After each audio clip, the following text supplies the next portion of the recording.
बंदी छोड़ सतगुरु रामपाल जी परमेश्वर जी की जय हो। परमपिता परमात्मा सारी सृष्टि के रचनहार, कुल मालिक, असंख्य ब्रह्मांडों के स्वामी, जगत गुरु, तीनों लोकों में प्रवेश करके सबका भरण पोषण करने वाले राजाधिराज, आत्माधार, नाथों के नाथ, देवों के देव महादेव, सर्वेश्वर महेश्वर, मृत्युंजय, अजरो अमर, आदि अनादि सनातनी प्रभु, जगत पिता जगदीश्वर, श्री श्री 1008 की उपाधि के वास्तविक अधिकारी, अकाल मूरत शब्द स्वरूपी राम वासुदेव, सर्वगतम ब्रह्म, परम पूज्य, प्रथम पूज्य, परम संत, परम पुरुष, परम धनी, परम दयालु, सत्य कबीर, हक्का कबीर, अल्लाह कबीर, अल्लाह अकबर, बाखबर, अल्लाह ताला, जगत के तारणहार, जगत के मुक्तिदाता, जगत के जगन्नाथ, हारे के सहारे, हिंदुओं के राम, मुसलमानों के अल्लाह, सिखों के वाहिगुरु, ईसाइयों के मसीह, दया के सागर दयानिधि, करुणा के सागर करुणानिधि, स्वयंभू परिभू, संकट मोचन, कष्ट हरण, मंगल करण, दुख भंजन, अविगत कबीर, निर्विकार निर्विषम परमात्मा,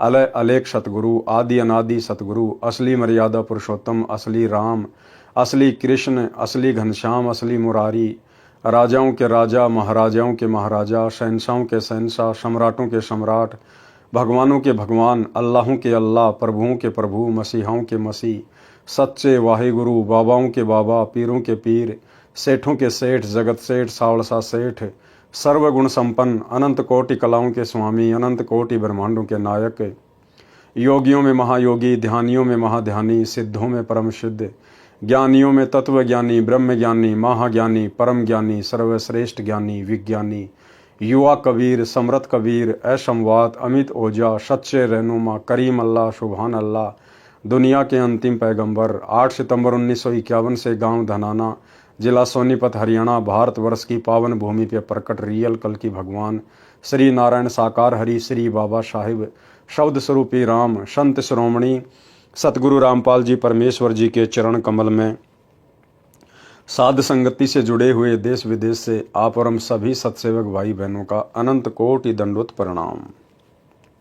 सत्साई भाई और बहनों, दया पूज्य गुरुदेव भगवान की, सतगुरु रामपाल जी परमेश्वर जी की, जिनके विशेष आशीर्वाद से, शुभ आशीर्वाद से आप और हम सभी सत्सेवक आत्माएं साध संगति से जुड़कर अपनी आत्मा के कल्याणार्थ हेतु गुरुदेव के तत्व ज्ञान को आधार बनाकर मोक्ष के लिए निरंतर भक्ति मार्ग पर आगे की ओर बढ़ रहे हैं। भाई और बहनों, पूज्य गुरुदेव भगवान की विशेष रजा से, कृपया से आप और हमें इस कलयुग की बिचली पीढ़ी में ये साध संगति नसीब हुई है। परमात्मा कहते हैं, साध संगत हरि भक्ति बिन कोई न उतरे पार, निर्मल आदि अनादि है गंदा सब संसार। गुरु के ज्ञान के पश्चात आपस में भगत भाई बहन मिलकर उस ज्ञान के ऊपर जो चर्चा करते हैं उसको कहते हैं साध संगति। साध संगति से ज्ञान का निखार होता है, आत्मा में दृढ़ता आती है, विकारों से दूर होती है, अपने गुरु को पहचान पाती है। तो भाई और बहनों, आप और हमारे पर विशेष रजा पूज्य गुरुदेव जी की, और आने वाले समय में जिन जिन आत्माओं को मोक्ष प्राप्त करना होगा उन सभी आत्माओं को साध संगति से जुड़ना होगा, क्योंकि ये परमेश्वर के मिशन का एक मुख्य हिस्सा है। यही गुरुदेव भगवान का यथार्थ 13वां कबीर पंथ है। तो पूज्य गुरुदेव जी के कर कमल से लिखित पवित्र पुस्तक मुक्ति बोध के ऊपर वीडियो बनाने की श्रृंखला जारी है। इसी श्रृंखला में आज हमारा ये 21वें नंबर का वीडियो है। प्रत्येक वीडियो में सतगुरुदेव भगवान के आशीर्वाद से आप और हमें भक्ति मार्ग के विषय में बहुत कुछ सीखने और समझने को मिलता है। तो भाई और बहनों, आज की वीडियो में हम आगे बढ़ते हैं। पवित्र पुस्तक मुक्ति बोध, पेज नंबर 227, कथा शंकर जी का मोहिनी स्त्री के रूप पर मोहित होना। शंकर जी 3 लोक में तमोगुण के प्रधान देवता, उनका मोहिनी के ऊपर विषय वासनाओं में फंसकर काल प्रेरणा से मोहित हो जाना। बहुत सारी शिक्षाएं गुरुदेव भगवान के आशीर्वाद से हमें इन पवित्र पुस्तकों से मिलती हैं, और ये वीडियो बनाने का मकसद यही है कि हम उन गलतियों से बचें जिन गलतियों के कारण आज इन 3 लोक के भगवानों के नाम पर दाग लग चुका है, इनके चरित्र पर दाग लग चुका है। और कोई ये ना सोचे कि मैं तो कुछ भी कर लूंगा, छुपा लूंगा, किसी के सामने बात नहीं आएगी। जब इन तीन लोक के भगवानों की जो बातें हैं, इनका जो चरित्र है, इनके जो कर्म कुकर्म हैं, जो पिछले लाखों वर्षों से छुपते छुपाते आ रहे थे, लेकिन इस कलयुग की पिछली पीढ़ी में उन सब का पर्दाफाश हो गया, सबकी पुस्तक ओपन हो गई। जब ये काल बली 21 ब्रह्मांड का स्वामी, ये ज्योति निरंजन अपने कर्म कुकर्म नहीं छुपा पाया, तो भला आप और हम 2 कौड़ी के जीवों की क्या औकात है। यदि हम समय रहते सतगुरु की शरण में नहीं आए, बुराइयों से किनारा करके भक्ति मार्ग पर नहीं लगे, तो फिर आप और हमारी क्या औकात, जो आप और हमारे कर्म कुकर्म सामने नहीं आएंगे, जन्म जन्मांतरों के सामने आ जाएंगे। तो भाइयों और बहनों, आज मौका है। वर्तमान भक्ति ग्रहण करने से पहले आप और हमने कितने कर्म किए, कितने कुकर्म किए, परमेश्वर उन सबको अनदेखा कर देगा, चित्रगुप्त के कागज फाड़ देगा। यदि हमारी नीयत शुद्ध हो गई, साफ हो गई, और यदि हम मोक्ष मार्ग पर आगे बढ़ चले तो। अन्यथा ये कर्म कुकर्म के कागज आज नहीं तो कल, कल नहीं तो परसों, नहीं तो अगले जन्म में, ये भाई और बहनों इसी प्रकार से खुलते रहेंगे और यहाँ की झूठी महिमा में आप और हम फंसते रहेंगे। कथा शंकर जी का मोहिनी स्त्री के रूप पर मोहित होना। जिस समय दक्ष की बेटी यानी उमा, शंकर जी की पत्नी, ने श्री रामचंद्र जी की वनवास में सीता रूप बनाकर परीक्षा ली थी। एक समय शंकर और उमा जी यानी पार्वती जी कहीं जा रहे थे। उसी समय पृथ्वी लोक पर श्री विष्णु भगवान रामचंद्र अवतार रूप में आए हुए थे। उनको 14 साल का वनवास प्राप्त था। उसी समय रावण उनकी पत्नी को उठाकर ले गया, उनका हरण करके ले गया। श्री रामचंद्र जी हैं तो ये भी जीव संज्ञा में ही अपनी पत्नी के वियोग में विलाप कर रहे थे, बुरी तरह से रो रहे थे, पेड़ों से लिपट लिपट कर पूछ रहे थे, हिरणों से लिपट लिपट कर पूछ रहे थे, मेरी सीता कहाँ है, मेरी सीता कहाँ है। ऊपर से श्री शंकर जी ने उनको प्रणाम किया शीश झुकाकर। तो पार्वती ने कहा कि हे भगवान, आप किसको नमन कर रहे हैं। तो शंकर जी ने कहा कि नीचे भगवान विष्णु जो रामचंद्र रूप में आए हुए हैं उनको नमन कर रहा हूं। तो पार्वती जी को अपने पति की उस बात पर यकीन नहीं हुआ। बोला ये नहीं हो सकता, ये भगवान विष्णु कैसे हो सकता है, नहीं हो सकता, मैं नहीं मानती और मैं तो इसकी परीक्षा लूंगी। तो श्री शंकर जी ने मना कर दिया था कि पार्वती तू परीक्षा मत लेना। पार्वती ने कहा था मैं सीता रूप बना के परीक्षा लूंगी। तो शंकर जी ने कहा था कि सीता मेरी माता तुल्य है, मेरी भाभी है, और यदि तूने उनका रूप बनाकर परीक्षा ले ली तो तू मेरी माता तुल्य हो जाएगी, ये गलती मत करना। लेकिन काल ने तो भाई और बहनों झगड़े करवाने से मतलब है। कुछ समय के उपरांत पीछे से पार्वती ने सीता रूप बनाया, श्री रामचंद्र जी के समक्ष जा खड़ी हुई। जिस समय दक्ष की बेटी यानी उमा, शंकर जी की पत्नी, ने श्री रामचंद्र जी की वनवास में सीता रूप बनाकर परीक्षा ली थी, श्री शिव जी ने ऐसा न करने को कहकर घर से बाहर चले गए थे। सीता जी का अपहरण होने के पश्चात श्री राम जी अपनी पत्नी के वियोग में विलाप कर रहे थे यानी रो रहे थे। तो उनको सामान्य मानव जानकर उमा जी ने शंकर भगवान की उस बात पर विश्वास नहीं हुआ कि ये विष्णु जी ही पृथ्वी पर लीला कर रहे हैं। जब उमा जी सीता जी का रूप बनाकर श्री राम जी के पास गई तो वे बोले, हे दक्ष पुत्री माया, भगवान शंकर को कहां छोड़ाई। इस बात को श्री राम जी के मुख से सुनकर उमा जी लज्जित हुई और अपने निवास पर आ गई। शंकर जी की आत्मा में प्रेरणा हुई कि उमा ने परीक्षा ली है। शंकर जी ने विश्वास के साथ कहा कि परीक्षा ले आई। उमा जी ने कुछ संकोच करके भय के साथ कहा कि परीक्षा नहीं ली अविनाशी। शंकर जी ने सती जी को हृदय से त्याग दिया था, पत्नी वाला कर्म भी बंद कर दिया, बोलना भी बंद कर दिया। तो सती जी अपने घर राजा दक्ष के पास चली गई।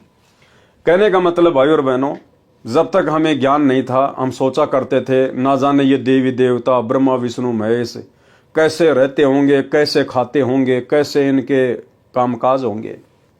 अब इन कथाओं से गुरुदेव भगवान ने आप और हमारा मोतियाबिंद हटा दिया कि ये भी जीव संज्ञा में है, जीव संज्ञा में। जैसे घर घर में लड़ाई झगड़ा, पति का पत्नी के साथ, सास ससुर के साथ, ऐसा ही वहां पर है। यहां से भी बुरा काम है ऊपर ऊपर के लोकों में। पार्वती जी अपने पति की बात नहीं मानती है। और जब शंकर जी ने पूछा कि ले आई परीक्षा, तो पार्वती जी ने अपने पति से झूठ बोल दिया, जैसे कि यहां की आम सांसारिक औरतें बोल देती हैं। ऐसे ही पार्वती जी ने भी शंकर जी से झूठ बोल दिया कि नहीं नहीं भगवान, मैं परीक्षा लेके नहीं आई। लेकिन शंकर जी को तो पता चल गया काल प्रेरणा से कि ये परीक्षा लेके आई है। उसके बाद शंकर जी अपनी पत्नी से नाराज हो गए।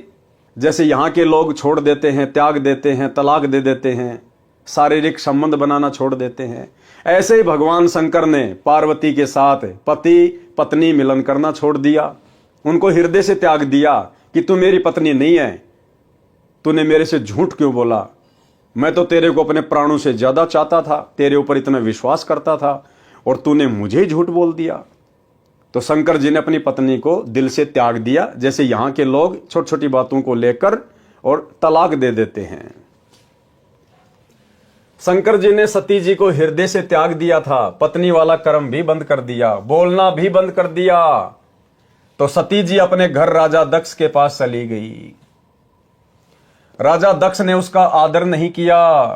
अब पार्वती का पिता राजा दक्ष, वो पहले से ही उससे नाराज था, क्योंकि पार्वती ने अपनी मर्जी से शंकर जी के साथ में लव मैरिज की थी। लव मैरिज जैसे यहां की लड़कियां कर लेती हैं माता पिता की रजामंदी के विरुद्ध, ऐसे ही पार्वती जी ने शंकर जी के साथ शादी कर ली थी। इस बात से राजा दक्ष अपनी पुत्री से नाराज चल रहा था। तो सेम टू सेम भाई और बहनों, वही रामायण, वही बातें, घर घर में लड़ाई झगड़ा, मनमुटाव, राग द्वेष, ईर्ष्या, यहां से कहीं ज्यादा गंदगी ऊपर के लोकों में है, जिसको हम सुरक कहते हैं। राजा दक्ष ने उसका आदर नहीं किया, क्योंकि उसने शिव जी के साथ विवाह पिता की इच्छा के विरुद्ध किया था। राजा दक्ष ने हवन कर रखा था। हवन कुंड में छलांग लगाकर सती जी ने प्राणांत कर दिया था। अब जिस समय पार्वती यानी सती अपने पिता राजा दक्ष के घर पे गई शंकर जी से नाराज होके, उधर मनमाना आचरण करते हुए शास्त्रों के विरुद्ध हवन यज्ञ शुरू करवा रखा था। एक बड़ा सा हवन तैयार कर रखा था, खड्डा खोद के लकड़ियां डाल रखी थी, पंडित लोग घी के पीपे ठोक रहे थे, स्वाहा, वो स्वतंत्र कर्म था। और नाराज होकर सती उसी में छलांग मार गई कि मैं करवाती हूं तेरा यज्ञ पूर्ण। वही सारी की सारी बातें, ये मनमाना आचरण होता है भाई और बहनों। अगर उस समय राजा दक्ष शास्त्रों के विरुद्ध मनमाना आचरण नहीं कर रहा होता, आप और हम भगत भाई बहनों की तरह यदि उसको तत्व ज्ञान प्राप्त होता, कोई पूर्ण सतगुरु मार्गदर्शक के रूप में प्राप्त होता, तो वो भी जैसे आप और हम प्रतिदिन हवन करते हैं एक दीपक खड़ी बत्ती वाला, उसी प्रकार से करता। उस हवन कुंड वाले यज्ञ से तो लाखों गुना ज्यादा उत्तम उसको लाभ मिलता, और ना उसकी बेटी सती उसमें छलांग मार के मरती। परंतु स्वतंत्र क्रम इस काल में हमारे पीछे लगा रखे हैं 25%, यानी काल ने हमारे को 25% स्वतंत्र कर्मों की छूट दे रखी है कि तुम अपने कर्म बना भी सकते हो और बिगाड़ भी सकते हो। हवन कुंड में छलांग लगाकर सती जी ने प्राणांत कर लिया, यानी अपने प्राणों का अंत कर लिया। शंकर जी को पता चला तो अपनी ससुराल आए। अब उधर से शंकर जी को पता चला कि मेरी पत्नी ऐसे ऐसे मर गई, तो अपने ससुर से नाराज होकर, क्रोधित होकर उधर से शंकर जी आ गए और आते अपने ससुर का सिर धड़ से अलग कर दिया। अब बताओ, इन बातों को लेकर यहां का पृथ्वी लोक का मनुष्य भी इतनी जल्दी अपना आपा नहीं खोता, इतना गुस्से में नहीं होता जितना कि भगवान शंकर हो गए। तो सोचिए भाई और बहनों, यहां के मनुष्य ठीक या फिर उनका आचरण ठीक। शंकर जी को पता चला तो अपनी ससुराल आए, राजा दक्ष का सिर काटा, फिर उस पर बकरे का सिर लगाया, अपनी पत्नी के कंकाल को उठाकर 10,000 वर्ष तक उमा उमा करते हुए पागलों की तरह फिरते रहे। भाई और बहनों, आम समाज में आप देख लीजिए, हम जिस गांव नगर मोहल्ले में रहते हैं, अगर किसी की पत्नी मर जाती है, निधन हो जाता है, वो व्यक्ति चिल्लाता नहीं है, रोता नहीं है। और यहां भगवान शंकर जिनकी भक्ति करके हम मोह माया से दूर होना चाहते हैं, मोक्ष प्राप्त करना चाहते हैं, ये स्वयं काल प्रेरणा से मोह माया में किस कदर लिपटे हुए हैं।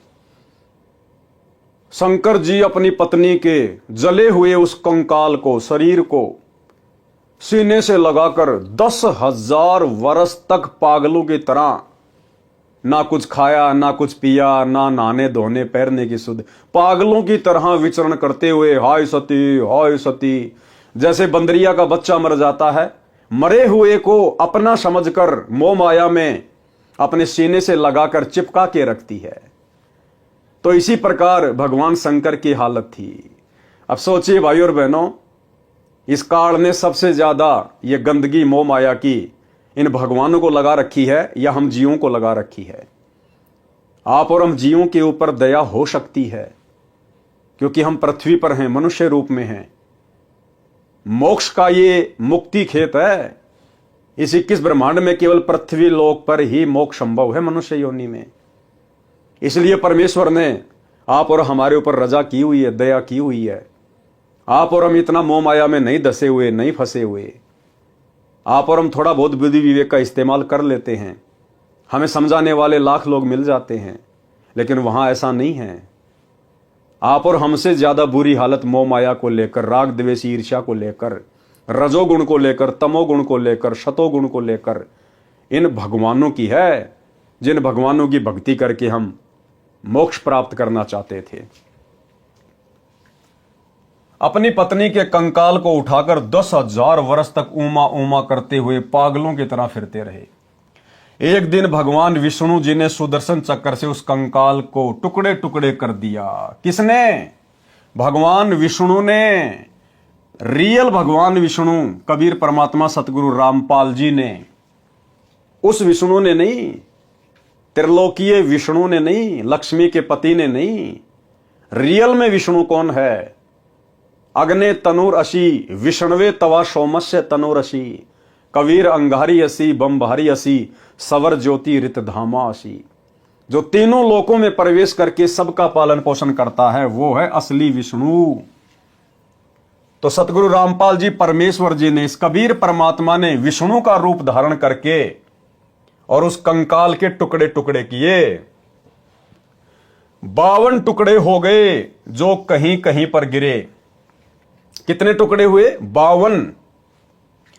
जहां पर धड़ गिरा वहां पर वैष्णो देवी मंदिर बना, जहां पर आंखें गिरी वहां पर नैना देवी मंदिर बना, जहां पर जीभ गिरी वहां पर ज्वाला जी का मंदिर बना तथा पर्वत से अग्नि की लपट निकलने लगी। इस प्रकार 52 स्थानों पर यादगार के लिए मंदिर बनाए गए, जो 52 द्वारे कहे जाते हैं। अब देखो भाई और बहनों, दोनों शक्तियां परस्पर बराबर अपना काम करती हैं, काल और दयाल। काल का भी सहयोग होता है हर घटना में, और सूक्ष्म रूप में इस कबीर परमात्मा सतगुरु रामपाल जी भगवान का भी उसमें सहयोग होता है। भाई और बहनों, काल ने तो यह सोचकर इस घटना को अंजाम दिलवाया था कि मैं अपने पुत्र विष्णु में प्रेरणा करके और उस सती के कंकाल के टुकड़े करवा के 52 जगह पे अलग अलग फिकवा दूंगा और अलग अलग वहां पे द्वारे बनवा दूंगा, पूजा स्थल बनवा दूंगा, यादगारें बनवा दूंगा, और मैं इन दुनिया वालों को इस पाखंड पूजा में उलझा दूंगा। कोई वैष्णो देवी जाएगा, कोई नैना देवी जाएगा, कोई कहीं जाएगा, और ये दुनिया इस पाखंड पूजा में इस कदर उलझी रहेगी कि जब वो पूर्ण परमात्मा आएगा इस पृथ्वी पर कलयुग की बिचली पीढ़ी में, तो कोई भी उसकी बात को ना माने और ये दुनिया इन पाखंडों वाली जगहों पर धक्के खाते रहे। तो काल ने तो आप और हम जीव आत्माओं को भक्ति से भटकाने के लिए, शास्त्र विरुद्ध साधना में लगाकर हमारे कर्म फुड़वाने के लिए इस प्रकार की ये लीला की। लेकिन ये मालिक दयालु है, विष्णु का रूप बना के ये आ गए और इन्होंने कर दिए टुकड़े। अब इनकी क्या लीला थी उसके पीछे? इनकी लीला यह थी कि जब तक वो कलयुग की बिचली पीढ़ी वाला समय नहीं आता है, तब तक इन आत्माओं को किसी भी तरह से भक्ति से जोड़ के रखना है, क्योंकि वो समय नहीं था सतयुग त्रेता द्वापर, वो मोक्ष प्राप्ति का समय नहीं था। तो परमात्मा ने आप और हम आत्माओं को किसी भी तरह से धार्मिकता से जोड़ के रखना था। तो इसमें परमात्मा की भी रजामंदी थी कि इन यादगारों पर ये आते रहेंगे, जाते रहेंगे, कोई साधु संत इनको मिलेगा, यानी परमात्मा खुद ही साधु संत रूप में वहां आएंगे, आत्माओं को मिलेंगे, ज्ञान समझाएंगे, अपनी शरण में लेते रहेंगे, बैटरी चार्ज करते रहेंगे, मनुष्य जन्म देते रहेंगे। इसलिए तो परमेश्वर अपनी वाणी में कहते हैं कि मेले खेले जाइए, और मेले बड़ा मिलाप है। भाई पत्थर पानी पूजते कोई साधु संत मिल जाते, कि जब तक आपको पूर्ण सतगुरु की प्राप्ति नहीं होती है, जब तक आपको पूर्ण परमात्मा नहीं मिलता है गुरु रूप में, तब तक आप इन तीर्थ स्थानों पर जाते रहिए, मेले वगैरह में जाते रहिए, जहां पर भी धार्मिक आयोजन होते हैं। ना जाने कोई साधु संत आपको मिल जाए, कोई भगत भाई आपको पुस्तक बांटता हुआ मिल जाए, कोई आपको पैम्पलेट बांटता हुआ मिल जाए, और ये ज्ञान आपके कानों में पड़ जाए। तो भाइयों और बहनों, इस प्रकार से इन दोनों शक्तियों का खेल जब से 21 ब्रह्मांड की रचना हुई है, तब से इसी प्रकार चल रहा है। काल हमें उलझाता है और सतगुरु हमें उसी की चाल से अपना दाव खेलकर सुलझाता है। इस प्रकार 52 स्थानों पर यादगार के लिए मंदिर बनाए गए, जो 52 द्वारे कहे जाते हैं। तब शंकर जी सचेत हुए तथा अपनी दुर्गति का कारण कामदेव यानी सेक्स को माना। फिर शंकर भगवान को चेतना आई कि 10,000 साल तक मेरी ऐसी पागलों जैसी हालत क्यों हुई? इस काम वासना के कारण। अगर मैं तपस्या करके, साधना करके कामदेव के ऊपर विजय प्राप्त कर लूं, तो ना रहेगा बांस, ना बजेगी बांसुरी, मैं परेशान नहीं रहूंगा। फिर कामदेव वश हो जाए तो न स्त्री की आवश्यकता हो और न ऐसी परेशानी हो। यह विचार करके हजारों वर्ष सेक्स का दमन करने के मकसद से तप किया। भैया ये तप से तो और ज्यादा भड़कती है, तड़प से तो ये काम वासना और ज्यादा भड़कती है। एक दिन कामदेव उनके निकट आया और शंकर जी की दृष्टि से भस्म हो गया। अब ये काल का भयंकर जाल, काल ने कामदेव का रूप बनाया, शंकर जी के सामने प्रकट हुआ, शंकर जी के द्वारा आंखें खोलते ही वो भस्म हो गया। शंकर जी को अभिमान हो गया, घमंड हो गया कि मैंने कामदेव को भस्म कर दिया, मैंने विषय वासनाओं पर विजय प्राप्त कर ली। शंकर जी को अपनी सफलता पर असीम प्रसन्नता हुई। जो भी देव उनके पास आता था तो उससे कहते थे कि मैंने कामदेव को भस्म कर दिया, यानी काम विषय पर विजय प्राप्त कर ली है, मैं कभी किसी सुंदरी से प्रभावित नहीं हो सकता। अन्य जो विवाह किए हुए हैं वे ऊपर से सुखी नजर आते हैं, अंदर से महादुखी रहते हैं। उनको सदा अपनी पत्नी की रखवाली, समय पर घर पर न आने से डांटे खाना आदि आदि परेशानियां सदा बनी रहती है। मैंने ये दुख निकट से देखा है। अब न रहेगा बांस, न बजेगी बांसुरी। क्या कह रहे भगवान शंकर, जिनको हम भगवान मानते हैं, परमात्मा मानते हैं? क्या कह रहे हैं कि मेरे साथ ये घटनाएं घट चुकी है। जब मैं घर पर समय पर नहीं जाता था, लेट सेट हो जाता था, तो पार्वती मुझे डांट मारा करती थी, मुझे डांटा करती थी। कहां था, क्यों नहीं आया 2 दिन, इतना लेट क्यों हो गया, क्या मजाक बना रखा है। जैसे हम यहां पर लड़ाई झगड़े कर लेते हैं आपस में पति पत्नी। देखो खुद कह रहे हैं, क्या कहा, अंदर से मां दुखी रहते हैं, उनको सदा अपनी पत्नी की रखवाली करनी पड़ती है, और समय पर घर पर न आने से डांटे खाना आदि आदि परेशानियां सदा बनी रहती है। और क्या कह रहे भगवान शंकर, मैंने ये दुख निकट से देखा है, यानी मैंने भोगा है ये सब कुछ, मैंने डांटे खाई है। अब न रहेगा बांस, न बजेगी बांसुरी। तो भाई और बहनों, शिक्षा हमने भी लेनी है, और शिक्षा ये है कि भगवान शंकर ने तप किया, बहुत अच्छी बात है, लेकिन अभिमान नहीं होना चाहिए। लेकिन शास्त्र विरुद्ध साधना करने वाले तपस्वी को, साधक को अभिमान हुए बिना रहता नहीं, क्योंकि उसको तत्व ज्ञान प्राप्त नहीं होता है, उसको भक्ति की, ज्ञान की जड़ का पता नहीं होता है, और वो अहंकार में फूल जाता है। तो वैसे तो आप और हम सभी सत्सेवक भाई बहनों के साथ ऐसा नहीं होगा, क्योंकि गुरुदेव भगवान ने हमें तत्व ज्ञान दिया है, हमें आदि और अंत की जानकारी दे दी है। फिर भी जानकारी होना बहुत जरूरी है, क्योंकि वर्तमान में परमेश्वर ने साथ संगति से जोड़कर ये विशेष रजा, विशेष मेहर, विषय वासनाओं से दूर करने की आप और हम चंद आत्माओं के ऊपर बख्शी है। हम सत्सेवक भाई बहनों के संबंध आपस में जो पहले पति पत्नी के थे, अब भाई बहन में तब्दील होते जा रहे, ज्ञान आधार से, एक दूसरे की रजामंदी से। तो हमारे मन में किसी भी प्रकार का अहंकार ना आ जाए।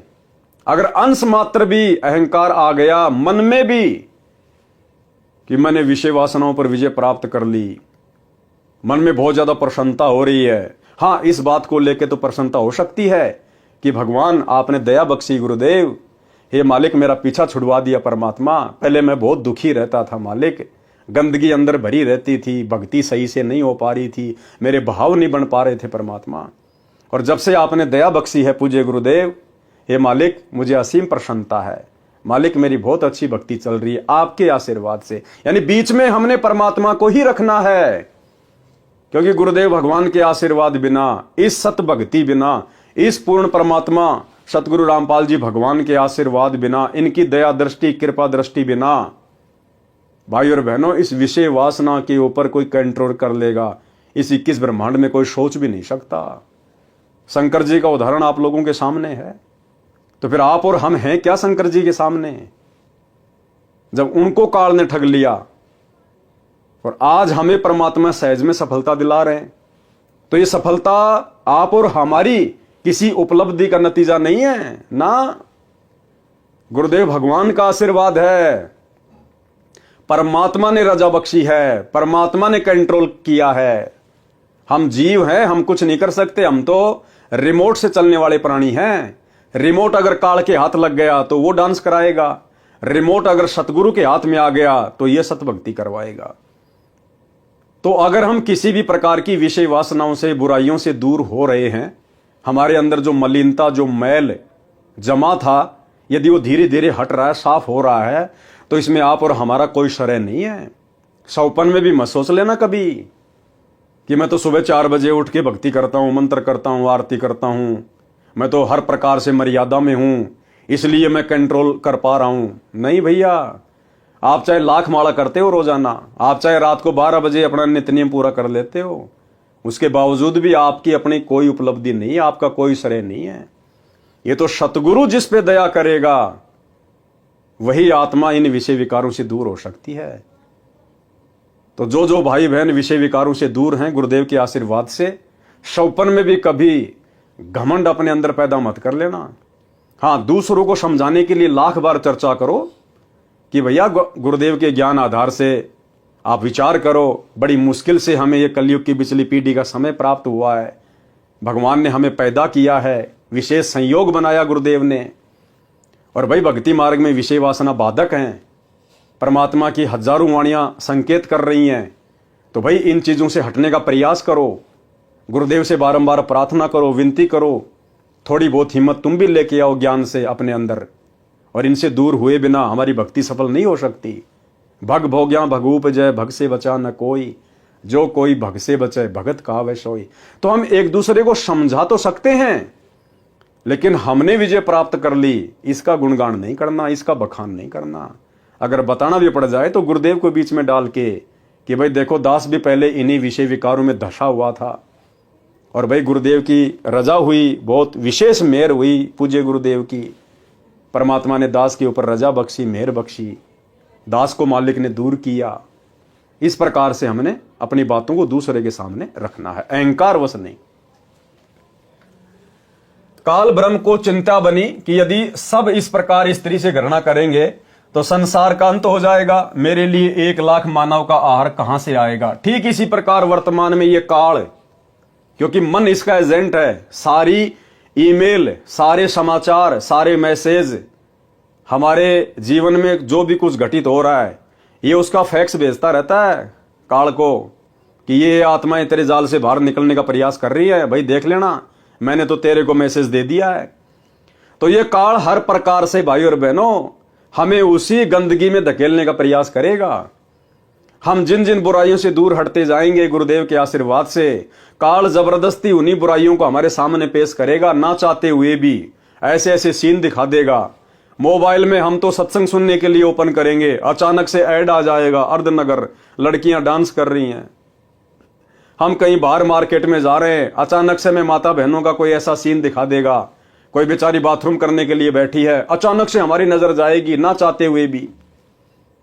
तो ये जबरदस्ती काल हमारे सामने इस प्रकार के दृष्टांत पेश करेगा, क्योंकि ये चाहता कि वापस इसके अंदर वही मैल आ जाए। लेकिन अब गुरुदेव ने हमें वो ज्ञान दे दिया, वो तत्व ज्ञान दे दिया, मूल ज्ञान दे दिया। पहली नजर तो हमारी कहीं भी जा सकती है, उसमें हमारा दोष नहीं है। लेकिन अगर हमें पता चल गया कि ये जो नजर गई है ये गलत जगह पे गई है, हमने दोबारा अपनी तरफ से नजर वहां नहीं दौड़ानी। अगर हमने फिर से नजर वहीं पे टिका दी तो फिर भाई और बहनों वो शैतान की नजर है। कहते हैं पहली नजर इंसान की, दूसरी नजर शैतान की। तो हमने फिर उन चीजों को अनदेखा कर देना है कि भैया ये काल प्रेरणा है। गुरुदेव ने सत्संगों में यही तो बताया, यही तो समझाया। ये जबरदस्ती हमारे सामने इस प्रकार के दृश्य पेश करेगा हमें विचलित करने के लिए। लेकिन तुरंत हमने अपना सुमरण शुरू कर देना है या भगवान का अपना कोई सत्संग शुरू कर देना है। हमने भक्ति से जुड़े रहना है, तभी हमारा बचाव होगा। काल ब्रह्म को चिंता बनी कि यदि सब इस प्रकार स्त्री से गणना करेंगे तो संसार का अंत हो जाएगा। मेरे लिए 1 लाख मानव का आहार कहां से आएगा। इसको चिंता इस बात की नहीं है कि संसार का अंत हो जाएगा, नहीं, इसको चिंता यह है कि संसार का अंत हो जाएगा, यानी बच्चे पैदा करना लोग छोड़ देंगे, तो फिर मेरे लिए प्रतिदिन 1 लाख वो सूक्ष्म शरीर कहां आएंगे। क्योंकि इसको तो श्राप लगा हुआ ना, प्रतिदिन 1 लाख सूक्ष्म शरीर की वासना तपतशिला पर निचोड़ निचोड़ के पीने का, खाने का। तो इसको अपने भोजन की चिंता है। इस उद्देश्य से नारद जी को प्रेरित किया। एक दिन नारद मुनि जी आए, उनके सामने भी अपनी कामदेव पर विजय की कथा सुनाई। नारद जी ने भगवान विष्णु को यथावत सुनाई। श्री विष्णु जी को काल ब्रह्म ने प्रेरणा की, भाई की परीक्षा करनी चाहिए कि ये कितने खरे हैं। काल ब्रह्म की प्रेरणा से एक दिन शिव जी विष्णु जी के घर के आंगन में आकर बैठ गए। सामने बहुत बड़ा फलदार वृक्षों का बाग था। भिन्न भिन्न प्रकार के फूल खिले थे, बसंत जैसा मौसम था। श्री विष्णु जी शिव जी के पास बैठ गए, कुशल मंगल जाना। फिर विष्णु जी ने पूछा, सुना है कि आपने काम पर विजय प्राप्त कर ली है। शिव जी बोले, हाँ, मैंने कामदेव का नाश कर दिया है। ये नहीं कहा कि मैंने परमेश्वर की रजा से, उनके आशीर्वाद से तप करके, भक्ति करके और इस कामदेव पर विजय प्राप्त की है। सीधा क्या कहा, हाँ, मैंने कामदेव पर विजय प्राप्त कर ली है।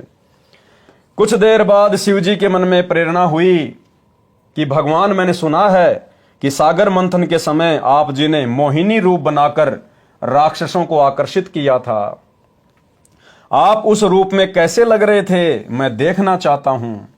पहले तो बहुत बार विष्णु जी ने मना किया, परंतु शिव जी के हट के सामने स्वीकार किया और कहा कि कभी फिर आना, आज मुझे किसी आवश्यक कार्य से कहीं जाना है। यह कहकर विष्णु जी अपने महल में चले गए। अब विष्णु जी तो अपने महल में चले गए, अब पीछे से कबीर परमेश्वर सतगुरु रामपाल जी भगवान ने फिर मोहिनी का रूप धारण किया। मोहिनी का रूप धारण है, क्योंकि भाई और बहनों, हम सब इसी की आत्मा है और आत्मा में यदि अहंकार आ गया तो ये परमात्मा उसको चकनाचूर किए बिना छोड़ता नहीं है। और आज एक उदाहरण पेश करना था परमात्मा ने कि काल प्रेरणा क्या होती है। ये भगवान भी काल के वशीभूत हैं, ब्रह्मा विष्णु महेश 33 करोड़ देवी देवता। और इस नकली भक्ति से विषय वासनाओं पर कंट्रोल नहीं किया जा सकता जब तक ये तत्व ज्ञान नहीं मिलेगा, सतगुरु का पूर्ण मोक्ष मंत्र नहीं मिलेगा। तो परमेश्वर ने उदाहरण भी पेश करने थे। ये कहकर विष्णु जी अपने महल में चले गए। शिव जी ने कहा कि जब तक आप वह रूप नहीं दिखाओगे मैं भी जाने वाला नहीं हूं। अब ये हट धर्मिता है, हट धर्मिता। अब देखो, ये बच्चों जैसी बात काल प्रेरणा से शंकर जी कर बैठे कि जब तक आप अपना वो रूप नहीं दिखाओगे मैं भी यहां से नहीं जाने वाला। तो ये हट धर्मिता आप और हम भक्तों ने कभी अपने जीवन में नहीं करनी है। मैं भी जाने वाला नहीं हूं। कुछ ही समय के बाद शिव जी की दृष्टि बाग के एक दूर वाले कोने में एक अप्सरा पर पड़ी जो सुंदरता का सूर्य थी। गुरुदेव भगवान सतगुरु रामपाल जी परमात्मा अप्सरा का रूप धारण करके, मोहिनी का रूप धारण करके और शंकर जी को दिखाई दिए उस बगीचे में एक कोने में। इसी प्रकार भाइयों और बहनों, ये परमात्मा आप और हमारी परीक्षा लेने के लिए इस कलयुग की बिचली पीढ़ी में कि मेरे बच्चों के ऊपर मेरे ज्ञान का कितना असर हुआ है, इसी प्रकार से किसी भी औरत का रूप बनाकर आप और हमारे सामने भी पेश हो सकते हैं। इस प्रकार की अश्लील हरकतें भी करेगा ये भगवान, आप और हमें रिझाने का प्रयास भी करेगा, अश्लील संकेत भी करेगा हमें चेक करने के लिए। तो भाइयों और बहनों, हर प्रकार से हमने इस ज्ञान को आधार बना के चलना है। अब कौन था वो अप्सरा? हमारे गुरुदेव भगवान, ये कबीर परमात्मा। इधर उधर देखकर शिव जी उसकी ओर चल पड़े। जो जो निकट गए तो वह सुंदरी अधिक सुंदर लगने लगी और वह अर्धनग्न वस्त्र पहने थी। कभी गुप्तांग वस्त्र से ढक जाता तो कभी हवा के झोंके से आधा हट जाता। सुंदरी ऐसे भाव दिखा रही थी जैसे उसको कोई नहीं देख रहा। जब शिवजी को निकट देखा तो शर्मसार होकर तेज चाल से चल पड़ी। शिवजी ने भी गति बढ़ा दी। बड़े परिश्रम के पश्चात तथा घने वृक्षों के बीच मोहिनी का हाथ पकड़ पाए। अब भगवान शंकर ने मोहिनी का हाथ पकड़ लिया बद नीयत से, शारीरिक मिलन करने की नीयत से। बिल्कुल पागल हो गया विषय वासना में देखते ही। जब तक शिवजी का शुक्रपात हो चुका था, तब तक शिवजी का शुक्रपात हो चुका था, वीर्यपात हो चुका था। उसी समय सुंदरी वाला स्वरूप श्री विष्णु रूप था और उसी समय गुरुदेव भगवान ने फिर वापस विष्णु का रूप बना लिया। अब शंकर जी तो एकदम से सफेद हो गए अपने भाई को देखकर। परमात्मा ने अप्सरा वाले रूप से विष्णु जी का रूप धारण कर लिया। भगवान विष्णु जी शिव जी की दशा देखकर मुस्कुराए तथा कहा कि ऐसे उन राक्षसों से अमृत छीन कर लाया था। वे राक्षस ऐसे मोहित हुए थे जैसे मेरा छोटा भाई कामजीत, यानी जिसने काम पर विजय प्राप्त कर ली थी, अब काम पराजित हो गया है। तो सोचो भाई और बहनों, हमारे सामने भी परमात्मा परीक्षा के लिए इस प्रकार के दृश्य बना के उपस्थित हो सकता है। और यदि हम भगत भाई बहनों ने यदि नादानी दिखा दी, ज्ञान को आधार नहीं बनाया, भले ही हमने हाथ नहीं पकड़ा, यदि हमारे अंदर भी आ गया कि ये लड़की देखो कितनी सुंदर है और ये इशारे कर रही है, और यदि हम उसकी उन सभी अदाओं को देखकर अंदर से पिघल गए, विषय वासनाओं के लिए तैयार हो गए, भले हमने कुछ किया नहीं, लेकिन अगर मन ही मन में अगर इस प्रकार के भाव हमने पैदा कर लिए कि बड़ी सुंदर लड़की है, आज तो दाव लग गया भाई, उसी समय हम भक्ति मार्ग से आउट। क्योंकि ये भक्ति मन कर्म वचन की है, मन कर्म वचन, उसी समय हम फैल। और सोचो यदि मेरे जैसे किसी नालायक ने अगर किसी बहन बेटी का इस प्रकार से उसकी अश्लील अदाओं पर मोहित होकर अगर हाथ पकड़ लिया, हाथ तो पकड़ लिया, और उसी समय यदि गुरुदेव प्रकट हो गए अपने वास्तविक रूप में, फिर आत्महत्या के अलावा दूसरा कोई फिर हमारे पास में जरिया नहीं होगा, आत्महत्या के अलावा। क्योंकि फिर जी नहीं पाएंगे, इस शरीर से मोक्ष नहीं हो पाएगा। फिर अर्जुन सर्जुन के चराए, चाहे कितना रोलें, कितना धोलें, कितने आंसू बहा लें, कितनी मिन्नत कर लें, फिर हमारा इस जन्म में मोक्ष नहीं है। सोचिए फिर हमारी हालत क्या होगी। बदनीयत से मैंने हाथ पकड़ा, उसी समय गुरुदेव प्रकट हो गए उस लड़की के रूप में। अब सोचिए मैं कैसे नजर मिला पाऊंगा उस परमात्मा से जब तक जीऊंगा तब तक। ये जन्म मेरा बर्बाद है। तो भाई और बहनों, कुछ भी हो, कैसी भी परिस्थिति हो, ये संदेशा हम सब के लिए है। दास कोई आदेश नहीं दे रहा, दास तो आपको दिखा रहा है। परमात्मा यही तो चाहते हैं कि मेरे बच्चे इन पुस्तकों से निष्कर्ष निकालें, और अगर इस प्रकार की नौबत यदि काल पैदा कर दे या सतगुरु भगत की परीक्षा के लिए पैदा कर दे, तो भगत ने नीचे गर्दन कर लेनी है, अपना सुमरण शुरू कर देना है। उसके तुरंत बाद फिर परमात्मा प्रेरणा कर देगा, तत्व ज्ञान दीवार की तरह खड़ा हो जाएगा कि तू क्या देख रहा मेरे भाई इसको। परमात्मा कहते हैं इंद्र दा राज कागदा भिष्टा ना भोगा इंद्राणी नु। सतलोक जाने की हम बातें कर रहे हैं और कह रहे हैं कि इंद्र की इंद्राणी जो सबसे सुंदर है, हम तो उसको भी ठोकर मारते हैं। और यहां इस हाड़ मास के पुतले के ऊपर, टट्टी पेशाब के कोथड़े के ऊपर तू मोहित हो रहा है। अरे याद कर अपने भगत भाई बहनों को, अब्राहिम सुल्तान को 16,000 औरतें थी, एक से एक नवेली, उनको त्याग दिया, ठोकर मार दी, वैराग्य हो गया। उसका उदाहरण देते हैं गुरुदेव। और उसके वैराग्य को देखकर देवताओं में भी ऊपर हल्ला बोल मच गया। गुरुदेव भगवान कहते हैं भया शपथ पूरी पैसा का सुल्तानी मार्ग बाका। ऊपर शाका मच गया देवताओं में कि भैया अब्राहिम सुल्तान का मार्ग टेढ़ा है, इतना वैराग्य, इतना त्याग भाई नहीं कर सकते। तो भाई और बहनों, हमें तो परमात्मा ने विश्वास करके और कलयुग की बिचली पीढ़ी में पैदा किया है, जिस समय काल का सबसे ज्यादा दबाव होता है। तो सोचिए, हमने तो अब्राहिम सुल्तान जो पूर्व में हमारे गुरु भाई रह चुके हैं, हमने तो उन आत्माओं से भी अधिक दृढ़ता दिखानी पड़ेगी इस मार्ग पर, दृढ़ता।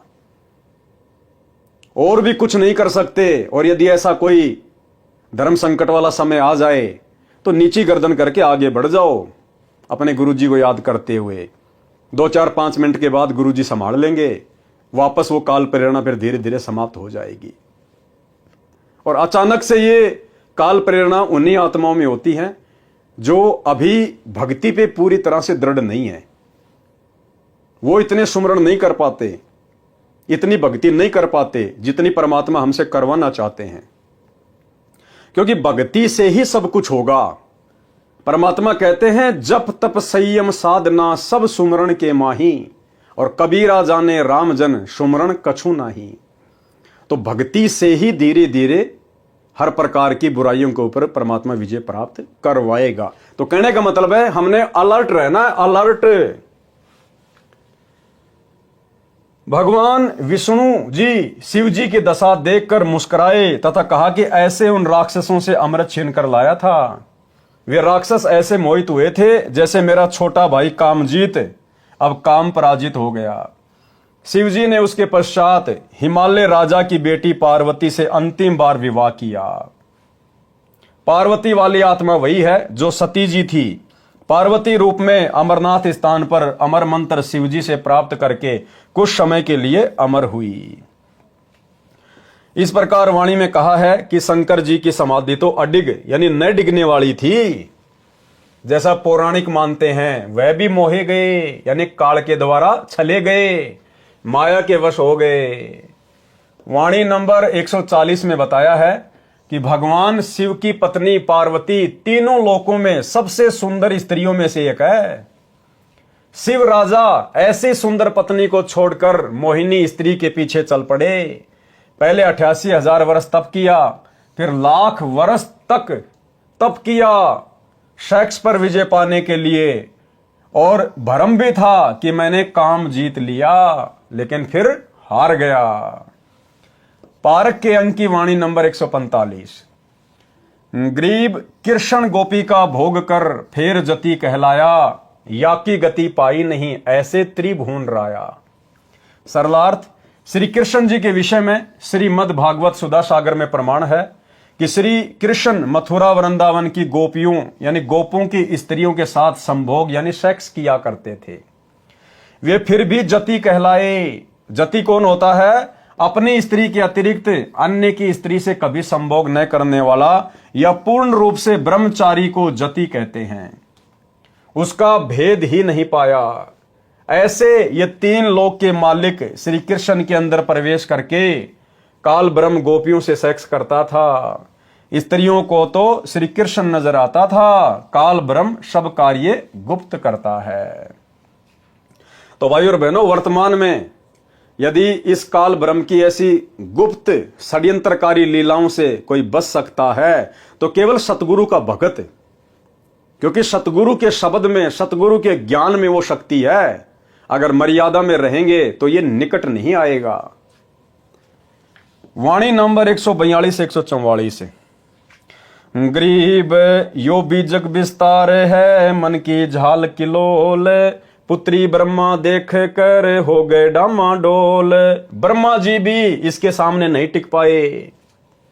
गरीब दे तजी दुनिया तजी, शिव सिर मारी थाप, ऐसे ब्रह्मा पिता के काम लगाया पाप। गरीब फेर कल्प करुणा करी, ब्रह्मा पिता शुभान, स्वर्ग शमूल जिहान में यो मन है शैतान। यानी विचार करने की बातें हैं भाई और बहनों। यदि हम वर्तमान में इन विषय विकारों से दूर हटकर भक्ति कर पा रहे हैं तो यह कितनी बड़ी रजा है आप और हमारे ऊपर। हमें विश्वास होना चाहिए कि हम समर्थ शक्ति की शरण में हैं। जिन विषय विकारों से दूर इस काल ने भगवान शंकर को नहीं होने दिया, ब्रह्मा जी को नहीं होने दिया, विष्णु जी को नहीं होने दिया, उनकी दुर्गति रखी। आज उनके चरित्र पर दाग लगा हुआ है, पुराण भरे पड़े हैं उनकी जीवन लीला से। और आप और हम इस कलयुग की बिचली पीढ़ी में जिस समय विषय विकारों की वैसे यहां पर आग लगी हुई है, और उस आग में यदि हमें बर्फ जैसी शीतलता प्राप्त हो रही है तो हम भगतों की औकात नहीं, हम जीवों की औकात नहीं है। परमात्मा कहते सिर पर साईं सत्य है, फिर तोकू क्या भय रे। ये समर्थ साई सतगुरु रामपाल जी भगवान, अगर इनका साथ आप और हमारे साथ ना हो, चाहे आप संकल्प दीक्षा में हो, चाहे आपने मंत्र दीक्षा ले रखी है, और यदि आप विषय वासनाओं से दूर होकर भाई बहन के रिश्ते कायम करके यदि आप भक्ति कर पा रहे हैं, तो भाई और बहनों ये भूल मत कर देना कि मैंने ज्ञान को समझकर या मेरे कोई पिछले संस्कार मजबूत हैं जिस कारण से मैं विषय विकारों से दूर होकर भक्ति कर रहा हूं। देखो, आप चाहे संकल्प में है चाहे नाम दीक्षा में है, परमात्मा कहते हैं जिस दिन ये आत्मा इस ज्ञान को समझकर और सतगुरु को अपना बाप मान लेती है, अपना पिता मान लेती है, अन्य आन उपासना छोड़ देती है, उसी समय ये परमात्मा उस आत्मा को काल के जाल से बाहर निकालकर अपने पाड़े में खड़ा कर लेता है, भले किसी कारण से उसको नाम दीक्षा भी प्राप्त नहीं है। तो ये नहीं सोचना चाहिए कि मैंने तो संकल्प कर रखा है, मेरे ऊपर तो गुरु जी की दया नहीं होगी। अगर गुरु जी की दया नहीं हो तो आप संकल्प ले ही नहीं सकते, और ले लिया तो आप 1 महीने से ज्यादा उसको निभा नहीं सकते। और उसके बावजूद भी यदि परमेश्वर ने हमारे ऊपर इतनी बड़ी दया कर रखी विषय वासनाओं को लेकर, अन्य नियम मर्यादाओं को लेकर, तो सतगुरु जी ने हमें अपने हाथों पे उठा रखा, हाथों पे। हाँ, अपने गलती से नीचे गिरेंगे तो भाई फिर तो देखो काल तैयार बैठा कुत्ते की तरह पिंडी पाड़ने के लिए। सरलार्थ, एक समय ब्रह्मा जी देवताओं तथा ऋषियों को वेद ज्ञान समझा रहे थे, मन तथा इंद्रियों पर संयम रखने पर जोर दे रहे थे। ब्रह्मा जी की बेटी सरस्वती पति चुनने के लिए अपने पिता की सभा में गई, जिसमें युवा देवता तथा ऋषि विराजमान थे। उनको आकर्षित करने के लिए सब श्रृंगार करके सज धज कर गई थी। अब देखो, ब्रह्मा जी की पुत्री का भी मनमाना आचरण, स्वतंत्र कर्म। और भाई और बहनों, कोई भी आत्मा 21 ब्रह्मांड में यदि स्वतंत्र कर्मों का नाजायज दुरुपयोग करेगी तो उसको सजा भोगनी पड़ेगी। खुद के कर्म फूटेंगे, साथ में दूसरे की फुड़वाएगी। अब यदि ब्रह्मा जी की पुत्री सरस्वती यह शास्त्र विरुद्ध मनमाना आचरण, सजना धजना, 16 प्रकार के श्रृंगार करना, पर पुरुषों को आकर्षित करने के लिए, रिझाने के लिए, अगर वो इस प्रकार से ये ढोंग पाखंड करके सभा में ना जाती तो बेचारे ब्रह्मा जी भी अपने कर्म फुड़वाने से, अपने चरित्र पर दाग लगवाने से बच जाते। लेकिन सरस्वती का मनमाना आचरण, स्वतंत्र कर्मों का नाजायज दुरुपयोग, साथ में अपने पिता की भी जग में बदनामी करवा दी। अपनी पुत्री की सुंदरता देखकर काम यानी सेक्स के वश होकर, संयम खोकर, विवेक का नाश करके अपनी बेटी से संभोग यानी सेक्स करने को उतारू हो गया था। अब बताओ, इस काल ने ब्रह्मा जी को नहीं छोड़ा, यानी इस पृथ्वी लोक की, स्वर्ग लोक की और ये पाताल लोक की सृष्टि ब्रह्मा जी से शुरू करवाई है काल ने।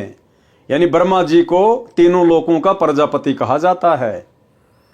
अब जब यहां के प्रजापति की, ब्रह्मा जी की ये हालत है, दूसरों को उपदेश दे रहा है, वेद पढ़ा रहा है, और भरी सभा में काल प्रेरित हो गया, काम प्रेरित हो गया, और सभी देवताओं के सामने अपनी ही बेटी की पीछे से बांध भर ली सेक्स करने के लिए। तो भाई और बहनों, आप और हम दो कोटि के जीवों को भला ये कैसे छोड़ सकता है काल। लेकिन यदि वर्तमान में हम इसकी पहुंच से दूर हैं तो इसमें हमारा कोई श्रेय नहीं है। पूज्य गुरुदेव भगवान की रजा, इनकी दया, इनकी मेहर है। ब्रह्मा पाप के भागी बने, मन तो कबीर परमात्मा की भक्ति तथा तत्व ज्ञान से काबू में आता है। मन यानी काल कैसे आता है काबू में? मन तो कबीर परमात्मा की भक्ति। तो आज हम भक्ति किसकी कर रहे हैं? अपने गुरुजी की। तो गुरुजी कौन हुए? कबीर परमात्मा। मन तो कबीर परमात्मा की भक्ति तथा तत्व ज्ञान से काबू में आता है। आज तत्व ज्ञान कौन दे रहा है? गुरुदेव भगवान।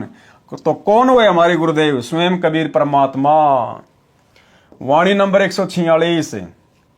गरीब बाण लगाया बा लिया, प्रभास क्षेत्र के माही, सूक्ष्म देही सुरग गए, यहां कुछ बिछरिया नाही। सरलार्थ, श्री कृष्ण जी के पैर में बालिया नामक शिकारी ने तीर मारा।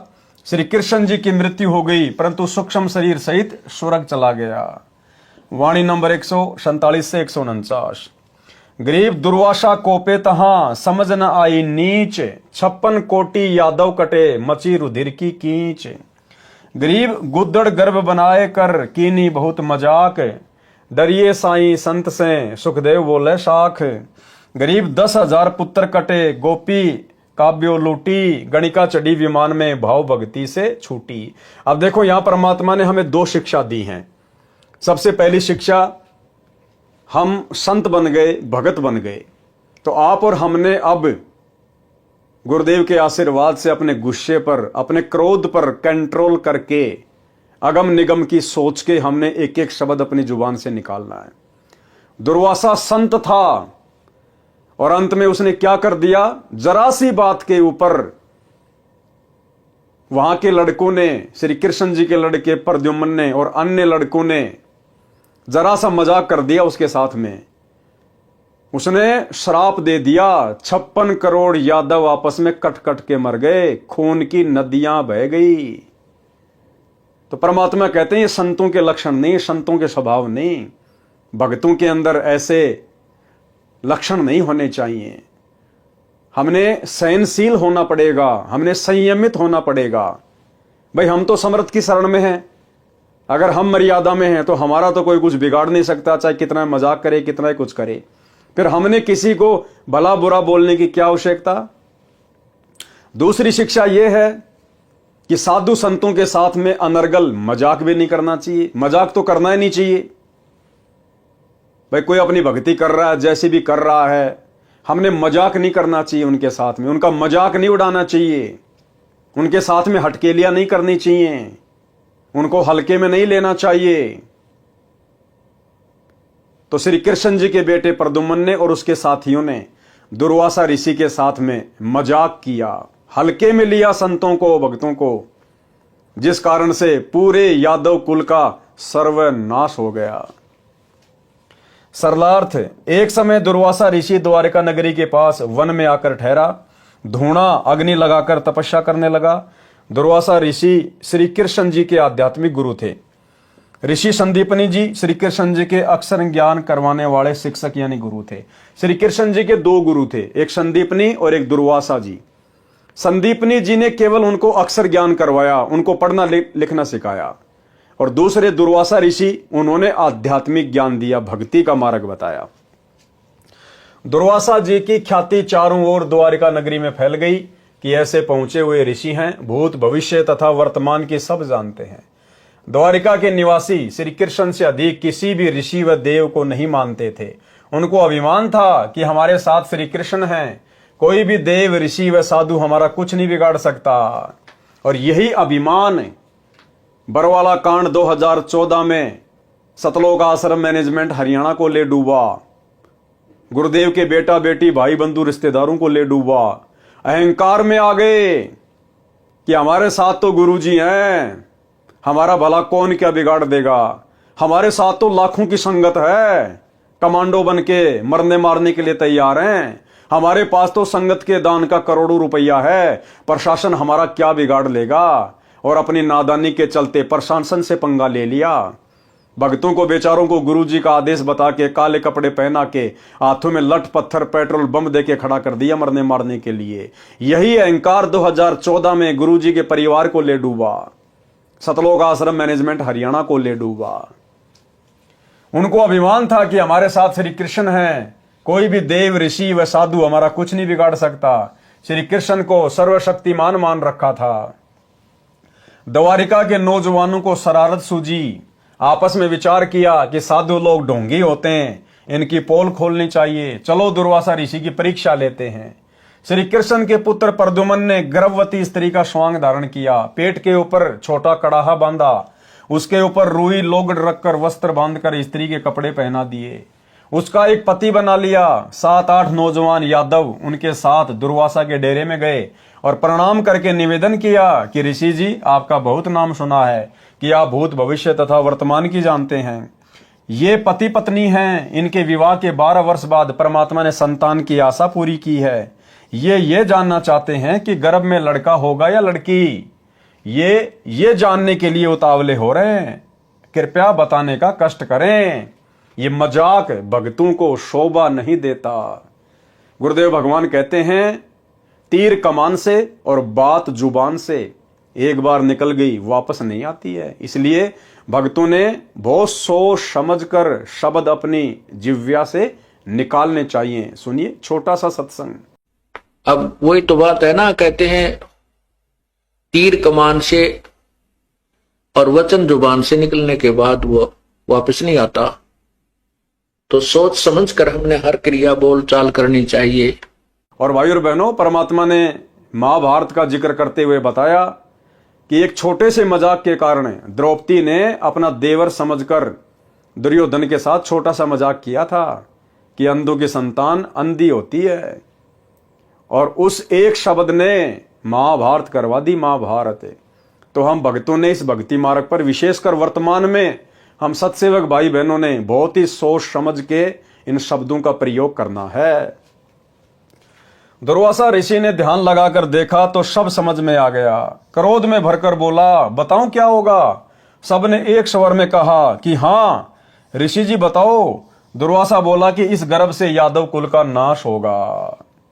यानी दुर्वासा जैसे क्रोधी भी ना हो भगत, इतने उतावले भी ना हो, अगम निगम की सोच के विचार करना चाहिए। बच्चों ने मजाक कर दिया, क्या हो गया, क्या बिगड़ गया भाई। साधु संतों में तो सहनशीलता होती है, साधु संत तो समावान होते हैं। लेकिन दुर्वासा के अंदर वो चीज नहीं थी। वो काल प्रेरित था, उसको तत्व ज्ञान नहीं था, उसका गुरु कोई तत्वदर्शी नहीं था, उसको कोई सही मार्गदर्शन देने वाला नहीं था। केवल अपने पूर्व जन्म की बैटरी को, अपनी भक्ति को खर्च कर रहा था।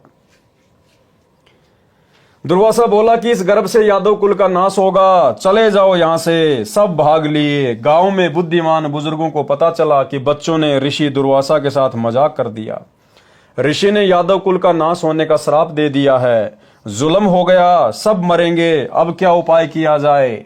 सब मिलकर अपने गुरु तथा राजा श्री कृष्ण जी के पास गए तथा सब हाल कह सुनाया। अब यहां पर श्री कृष्ण जी की समर्थता भी सामने आ जाएगी। वो कितने 3 लोक के भगवान थे, कितने सर्वशक्तिमान थे। एक दुर्वासा ऋषि के श्राप को नहीं काट पाए, बदल नहीं पाए, अपने यादव कुल को नहीं बचा पाए, अपने रिश्तेदारों को नहीं बचा पाए, अपने खुद के पुत्रों को, अपनी औरतों को नहीं बचा पाए। सबका सर्वनाश हो गया दुर्वासा ऋषि के श्राप के कारण। तो वो काहे के समर्थ थे, काहे के परमात्मा थे, जो मृत्यु से नहीं बचा सकता। असमय अकाल मृत्यु से जो नहीं बचा सका अपने कुल को, अपने परिवार को, भक्तों की बात छोड़ दो, भला उनकी भक्ति से मोक्ष कैसे हो जाएगा। श्री कृष्ण जी से कहा कि इस कहर से आप ही बचा सकते हो। श्री कृष्ण जी ने कहा कि उन सब बच्चों को साथ लेकर ऋषि दुर्वासा के पास जाओ, इनसे क्षमा मंगवाओ, तुम भी बच्चों की ओर से क्षमा मांगो। सब मिलकर ऋषि दुर्वासा के पास गए तथा बच्चों से गलती की क्षमा याचना करवाई, स्वयं भी क्षमा याचना की। ऋषि दुर्वासा बोले कि वचन वापस नहीं हो सकता, क्योंकि भाई और बहनों ये जितने भी ऋषि हैं, वशिष्ठ हैं, विश्वामित्र है या फिर ये दुर्वासा है, ये ऋषि भी सक्षम नहीं है। जिस प्रकार किसी व्यक्ति के हाथ में बंदूक है और उसने बंदूक से गोली छोड़ दी, अब उसके बस की बात नहीं है वो गोली वापस उसकी बंदूक में आ जाए। ये अनहोनी तो केवल समर्थ कर सकता है परमात्मा, सतगुरु रामपाल जी भगवान कर सकता है, अन्य किसी के बस की बात नहीं है। तो ये साधु संत महात्मा केवल दुनिया का सत्यानाश कर सकते हैं, ये आबाद नहीं कर सकते। अगर दुनिया को साधु संतों के रूप में किसी ने आबाद किया है, कोई आशीर्वाद दिया है, तो इस कबीर भगवान ने दिया है, सतगुरु रामपाल जी परमात्मा ने। ऋषि दुर्वासा बोले कि वचन वापस नहीं हो सकता। सब वापस श्री कृष्ण जी के पास आए तथा कहा कि दुर्वासा के श्राप से बचने का उपाय बताओ।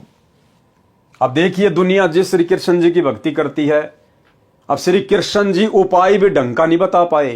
वो अंतर्यामी भी नहीं थे कि उनके द्वारा बताया गया उपाय यादव कुल का समाधान करेगा या उनका सत्यानाश करेगा। श्री कृष्ण जी ने बताया समाधान और उस समाधान से सबका विनाश हो गया। श्री कृष्ण ने कहा कि जो जो वस्तु गर्भ समांग में प्रयोग की गई थी उनका नामो निशान मिटा दो, उन्हीं से अपने कुल का नाश होना कहा है। कपड़े रुई लोगड़ को जलाकर उसकी राख को प्रभास क्षेत्र में नदी में डाल दो। जो लोहे की कढ़ाई है उसे पत्थर पर घिसा घिसा कर चूरा बनाकर प्रभास क्षेत्र में दरिया में डाल दो। अब श्री कृष्ण जी ने क्या समाधान बताया, अब विचार करना होगा भाई और बहनों, आप और हमें। ये गुरुदेव भगवान आज हमें मिल गए परमात्मा, हमारी बुद्धि खोल दी मालिक ने, नहीं तो इन कथाओं का सार हम कभी समझ नहीं सकते थे। रात दिन पढ़ा करते थे, द्वापर से लोग इन कथाओं को पढ़ते आ रहे हैं, आज तक कोई नहीं समझ पाया, गुरुदेव ने आके समझाया। श्री कृष्ण ने क्या समाधान बताया कि दुर्वासा ने श्राप दिया ना कि ये जो गर्भ है ना इससे क्या होगा बताऊं, यादव कुल का नाश होगा। तो क्या था उस गर्भ की जगह पे, लोगड़, कपड़े और वो कड़ाहा। तो श्री कृष्ण ने कहा कि ये कपड़े जला के इसकी राख को प्रभास क्षेत्र में यानी यमुना के किनारे वहां डाल दो, और ये जो लोहे का कड़ाहा है इसको घिस घिस के इसका चूरा यमुना जी में डाल दो, ना रहेगा बांस ना बजेगी बांसुरी। तो सब बड़े खुश हो गए कि भगवान ने तो तगड़ा समाधान बता दिया। समाधान नहीं, भगवान ने तुम्हारे सत्यानाश का रास्ता बता दिया। अब देखिए क्या होता फिर आगे, न रहेगा बांस न बजेगी बांसुरी। द्वारिका वासियों ने अपने गुरु श्री कृष्ण जी के आदेश का पालन किया। लोहे की कढ़ाई का एक कड़ा एक व्यक्ति को घिसाने के लिए दिया था, उसने कुछ घिसाया, पूरा नहीं घिसा, वैसे ही दरिया में फेंक दिया। घिसने से उस कड़े में चमक आ गई थी। एक मछली ने उसे खाने की वस्तु समझकर खा लिया। उस मछली को एक बालिया नाम के भील ने पकड़कर काटा तो कड़ा निकला, उसका लोहा पक्का था। बालिया ने उसे अपने तीर का आगे वाला हिस्सा विषाक्त यानी जहरीला बनवा लिया। कड़ाहे का जो लोहे का चूर्ण दरिया में डाला गया था उसका तेज तीखे पत्तों वाला घास उग गया। पत्ते तलवार की तरह पहने थे। कपड़ों तथा रुई लोगड़ की राख का भी घास बन गया।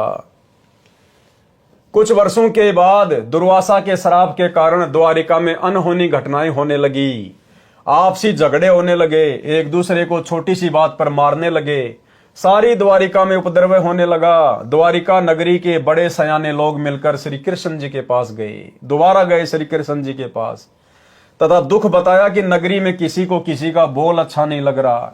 बिना बात के मरने मारने को तैयार हो जाते हैं। छोटे बड़े की शर्म नहीं रही है, क्या कारण है तथा यह कैसे शांत होगा। श्री कृष्ण जी ने बताया कि श्री दुर्वासा के श्राप के कारण यह हो रहा है। फिर समाधान क्या बताया, अरे दुर्वासा के श्राप का समाधान तो आपने बताया था उनको पहले, सालों पहले। अब कह रहे हो कि श्री दुर्वासा ऋषि के श्राप के कारण ये हो रहा है। फिर आपके समाधान ने भला क्या हल निकाला, इसका समाधान सुनो। फिर से समाधान बता रहे श्री कृष्ण जी। पहले वाला समाधान तो पूरा हुआ नहीं, फेल हो गया। दूसरा समाधान बता रहे हैं कि नगरी के सभी छोटे नवजात लड़के सहित यादव प्रभास क्षेत्र में उसी स्थान पर नदी में स्नान करो जिस स्थान पर कढ़ाई का चूर्ण डाला था। यानी यादवों को मरने मारने के लिए भेज रहा श्री कृष्ण।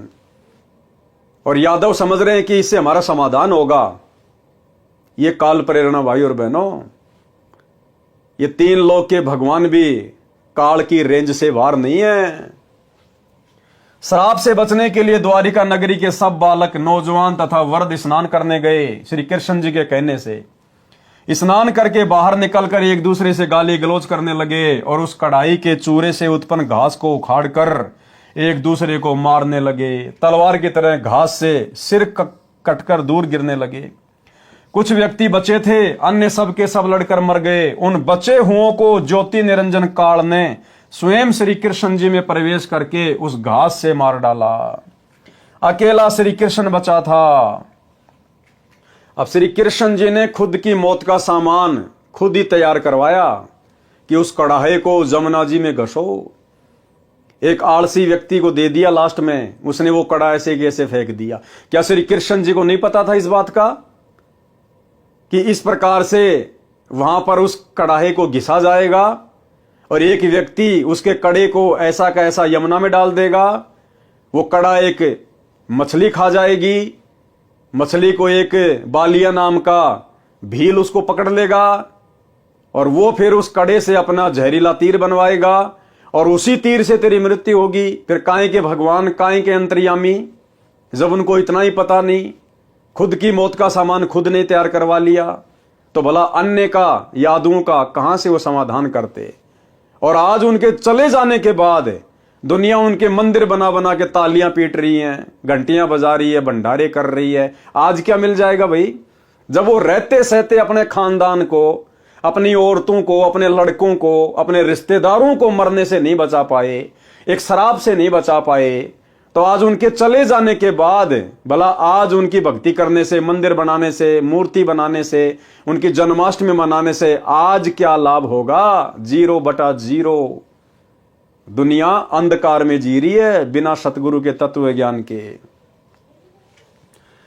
एक वृक्ष के नीचे जाकर लेट गया श्री कृष्ण जी।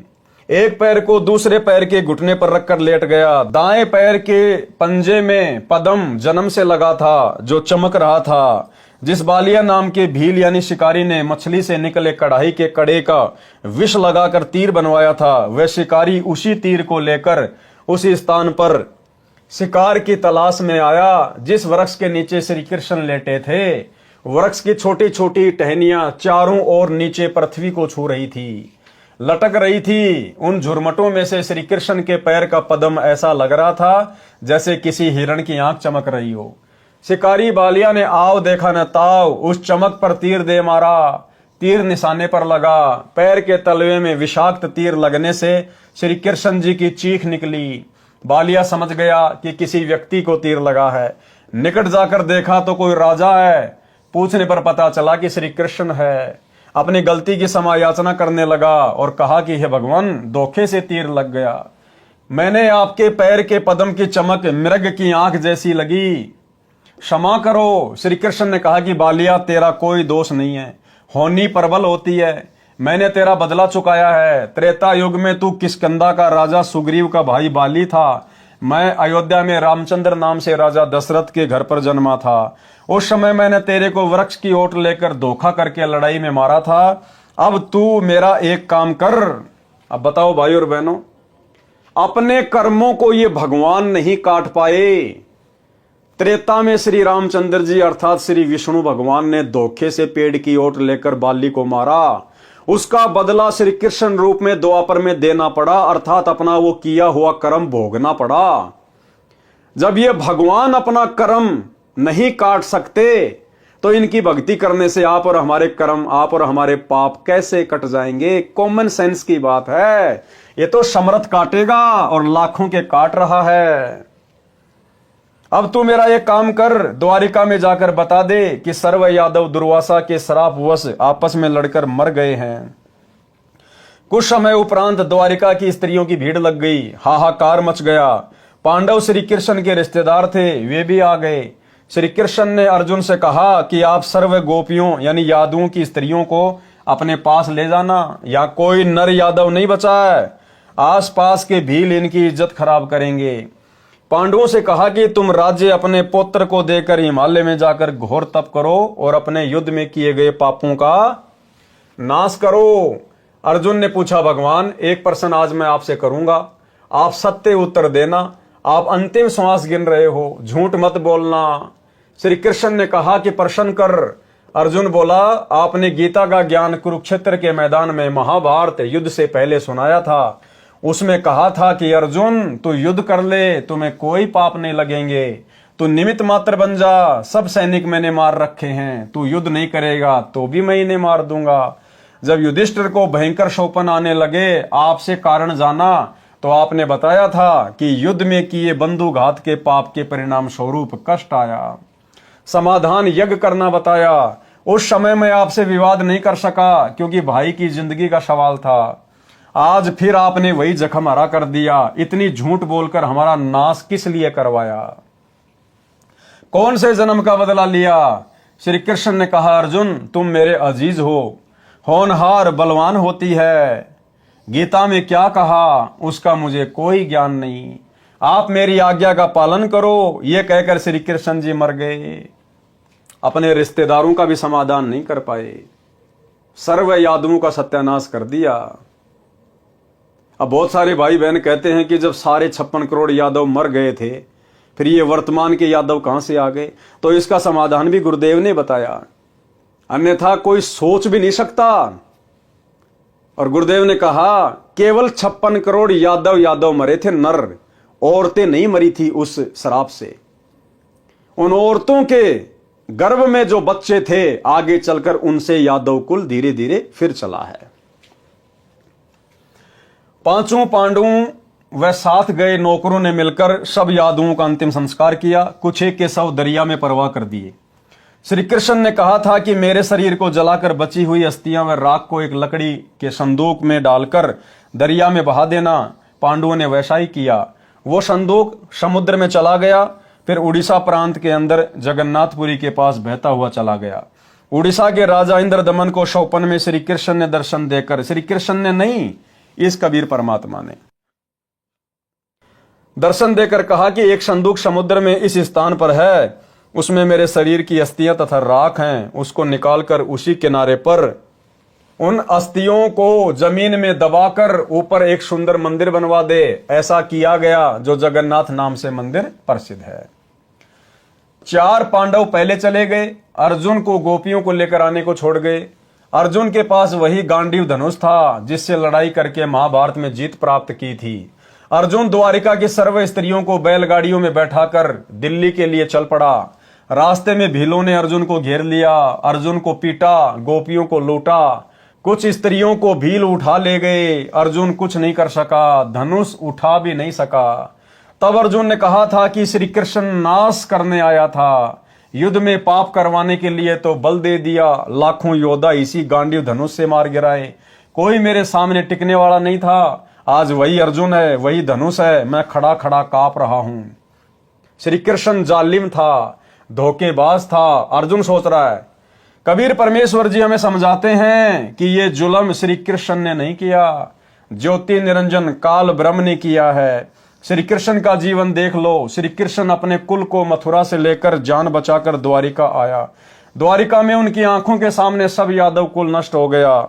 श्री कृष्ण का बेटा मर गया, पोता मर गया, सर्व कुल नष्ट हो गया, स्वयं बेमौत मरा।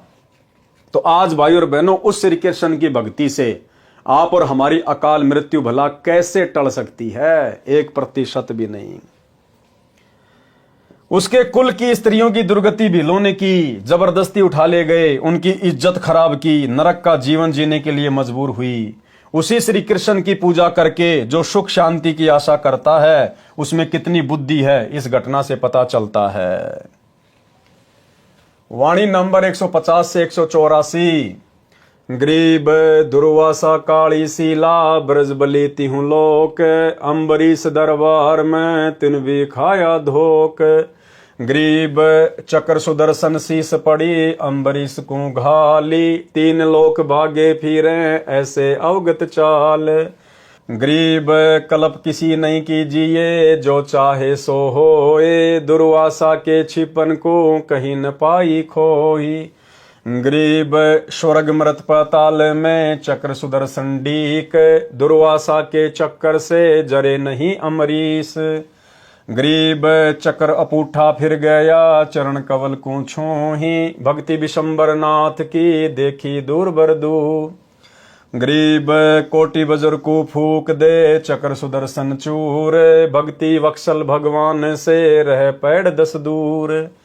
गरीब दुर्वासा के दहन को रतीन जग में भेंट, 56 कोटि यादव गए देखी हेठ दर हेठ। गरीब शाग पत्र से छिक गए देखी भक्ति की रीति, जरे मरे नहीं तासते सतगुरु शब्द अतीत। गरीब अम्बरीश असला असल भक्ति मुक्ति का रूप, निश्वासर पद में रहें जहां छाया नहीं धूप। गरीब राजा के जोगी गए दुर्वासा ऋषि देव, चक्र चलाया घूर कर नहीं लई ऋषि सेव। गरीब दुर्वासा के शीस को चाल्या चक्र अचान, त्रिलोकी में ताश गमी कहीं न देऊं जान।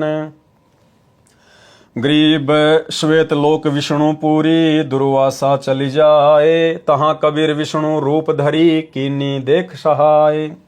गरीब कृष्ण गुरु कसनी हुई और बचेगा कौन, 3 लोक भागे फिरे भर में 14 भुवन। गरीब भक्ति द्रोह ना कीजिए भक्ति द्रोह मम दोष, शिव ब्रह्मा नारद मुनि जिन्हें जरावे ठोक। गरीब भक्ति द्रोह रावण किया हिरणाकुश हिरणानाच, नारायण नरसिंह भये मम भगता है साच। गरीब मम भगता मम रूप है मम भगता मम प्राण, पंडु सताए कौरवा दुर्योधन क्षयोमान। गरीब मम भगता मम प्राण है मम भगता मम देह, हिरणाकुश के उदर को पारत नहीं संदेह। गरीब मम भगता मम प्रिय है नहीं दुनी से काम, राजा प्रजा रीति सब ये नहीं जाने राम। गरीब मम भगता के कारण रचे सकल भंडार, वाल्मीक ब्रह्मलोक में शंख कला उद्गार। गरीब रावण बाली भी हंडिया मम द्रोही मम जार, सीता सती कलंक क्या पदम 18 भार। गरीब मम द्रोही से ना बचूं छल बलो हनु प्राण, 52 हो बलि कह गए रया दोहू का मान। गरीब मम दोई मम साल है मेरे जन का दूत, कोटि जुगन काटोती से करूं जंगल का भूत। यहाँ परमात्मा ने अखंड पाठ की वाणियों में अपने मुख कमल से कहा है, गरीब मम द्रोही मम साला है। गरीब मम द्रोही मम साला है मेरे जन का दूत, कोटि जुगन काटोती से करूं जंगल का भूत। गरीब खान पान पावे नहीं जल तिरशाबो अंत, बस्ती में बिचरे नहीं सूल फील गजदंत। गरीब मम द्रोही मम साला है मारो रज रज बीन, भवन सकल अरुलोक सब करो प्राण तिक्षीण। गरीब अर्धमुखी गर्भवास में हरदम बारंबार, जूनी भूत पिशाच की जब लग सृष्टि संहार। गरीब गर्भ जूनी में त्रास दूं जब लग धरणी आकाश, मारो तुस तुस बिन करी नहीं मिटे गर्भवास। गरीब प्राण निक दूं तास के 86 सृष्टि संजोग, संत 57 कल्प युग तासिर दीर्घ रोग। गरीब विष्णु ब्रह्मा शिव सुनो और शनकादिक चारी, 88 सहस जलेब में यामति मूड गंवारी। गरीब चक्र चले दुर्वासा परी, मैं बख्शो नहीं तो ही मम द्रोही तू दूसरा चरण कवल ऋषि जोही। गरीब दुर्वासा बोले तहाँ सुनो भक्ति के ईश, सुरग शातल लोक सब तुम पूर्ण जगदीश। गरीब तुमरे दर छूटे नहीं चक्र सुदर्शन चोट, कहाँ खंदाओ ईस जी बचो कौन सी ओट। गरीब अम्बरीश दरबार में जाओ निरसंदेह है, काल घटा पूठी पड़े मम द्रोही मुखे। गरीब दुर्वासा मृत्यु लोक को तुम जाओ तत्काल, ज्ञान ध्यान शास्त्रार्थ तजो बाद विद्या जंजाल। गरीब जब तप करनी काल है, बिन भक्ति बंधान, एक ही केवल नाम है, सो देवेंगे दान। गरीब मान बड़ाई कूकरी, डिगडम फाण करंत, जिनके उर में ना बसो, जम छाती तोरंत। सारांश, सतयुग में अमरीश नाम के एक धार्मिक राजा हुए। वही आत्मा त्रेता युग में राजा जनक हुए, जो सीता जी के पिता थे। वही राजा अमरीश अब राजा जनक वाली आत्मा कलयुग में श्री नानक देव सिख धर्म के प्रवर्तक हुए। और भाई साहब, वो नानक जी अभी तक पार नहीं हो पाए, क्योंकि पार होने का समय तो भाई और बहनों कलयुग की बिचली पीढ़ी है। नानक जी भी 64 लाख आत्माओं में से एक थी, और 64 के 64 लाख भाई और बहनों 650 साल पहले गुरु को परमात्मा ना मानकर फैल हो चुके थे। तो श्री नानक जी भी अभी तक यहीं फंसे पड़े हैं। और भाई और बहनों, हिसार जेल से आए हुए विशेष संदेश नंबर 74 में गुरुदेव भगवान ने बिल्कुल क्लियर कर दिया कि श्री नानक जी का वर्तमान में जन्म हो चुका है और उनको नाम दीक्षा भी मिल चुकी है। परमात्मा ने उस आत्मा का जिक्र किया कि सतयुग में वो राजा अमरीश था, त्रेता में राजा जनक था, और 650 साल पहले बाबा नानक के रूप में जन्मा। और अब वर्तमान में अगर अब परमात्मा उसको शरण में ना लेता तो फिर से 84 में जाता। गुरुदेव कह रहे हैं, अब यदि वर्तमान में परमात्मा उनको शरण में ना लेता, उनको नाम ना देता, तो 84 में जाता। तो भाई और बहनों, नानक जी की आत्मा अभी भी यही फंसी पड़ी है, क्योंकि ये कलयुग की बिचली पीढ़ी का टाइम ही मोक्ष का मेन टाइम है। अब है वो समय, अब परमेश्वर उन सभी आत्माओं को पुनः मौका देंगे मानव जन्म देकर। किसी भाई बहन को शंका ना हो जाए, कहीं उस गुरुद्रोही की तरफ ध्यान चला जाए जो वर्तमान में गुरुद्रोही की भूमिका में है। संजय दिल्ली वाला पूर्णतया अपने आप को ही परमात्मा मान चुका है, तत्वदर्शी संत मान चुका है कि मैं नानक जी की आत्मा हूं। नानक जी की आत्मा को परमात्मा इस कलयुग की बिचली पीढ़ी में गुरु पद देने के लिए, पाखंड में उलझाने के लिए जन्म नहीं देगा, भक्ति के लिए जन्म देगा। उसके अंदर तो किसी प्रेत की आत्मा है जो सारे उससे उल्टे कर्म करवा रही है, उसको गुरुद्रोही की पदवी पे लाके छोड़ दिया। नानक की आत्मा परमेश्वर की शरण में आ चुकी है। गुरुदेव ने इस 74 नंबर की ऑडियो में बिल्कुल क्लियर कर दिया है, एक बार सुन लीजिए। 3 लोक का राज जय जीव को कोई दे, लाख बधाई क्या करे जय नहीं नाम तेने। जैसे राजा अमरीश राजा थे और वो भक्ति ना करी जो करनी चाहिए थी, मर गया, राज छूट गया। कोई पुण्य शेष रह रहे थे, फिर राजा जनक बन गया। भक्ति से फिर बाबा नानक बन गया। अरीब जब नाम ना मिलता तो 84 में जाते, और फिर ये जीवन भी ऐसे नष्ट हो जाता। अरीब जब नाम ना मिलता तो 84 में जाते, और फिर ये जीवन भी ऐसे नष्ट हो जाता। अरीब जब नाम ना मिलता तो 84 में जाते, और फिर ये जीवन भी ऐसे नष्ट हो जाता। तो भाई और बहनों, क्लियर हो गया। परमात्मा ने उसके सारे जन्म गिना दिए, नानक जी वाला जन्म भी बता दिया कि फिर उसको नानक जी का जन्म मिला। और अब वर्तमान में यदि परमात्मा उसको नाम ना देते, उसको शरण में ना लेते, तो 84 में जाता। इसका मतलब वर्तमान में वो आत्मा जन्म ले चुकी है और गुरुदेव भगवान की शरण में आकर अपनी भक्ति कर रही है। राजा अमरीश के इष्ट देव श्री विष्णु जी थे, किसी गुरु जी से दीक्षा लेकर साधना करते थे। राजा अमरीश भक्ति को प्राथमिकता देते थे, उनके लिए अन्न जल का संयम रखते थे कि मन भक्ति में लगे। भगत अमरीश ने महीने के आहार का नियम बना रखा था, वे प्रतिदिन 1 रोटी कम खाते थे। उस समय मानव शरीर लंबा चौड़ा होता था, मानव की लंबाई 100 फुट के आसपास होती थी। इसके अनुसार मोटाई भी अधिक होती थी, भोजन की खुराक भी अधिक होती थी। गुरु जी ने एकादशी का व्रत रखना भी भक्ति कर्म बता रखा था। अमरीश को वेद ज्ञान भी था, उनकी आत्मा मानती थी कि व्रत रखना वेद में नहीं लिखा है। गुरु को भी नाराज नहीं करना चाहा, इसलिए अपने आहार को इस प्रकार नियमित किया कि एकादशी को भोजन न करना पड़े। जैसे एक दिन में पेट भरने के लिए सामान्य तौर पर 11 रोटी भोजन करते थे, तो उसको प्रतिदिन इस तरह कम करते थे कि एकादशी को बिल्कुल न खाना पड़े।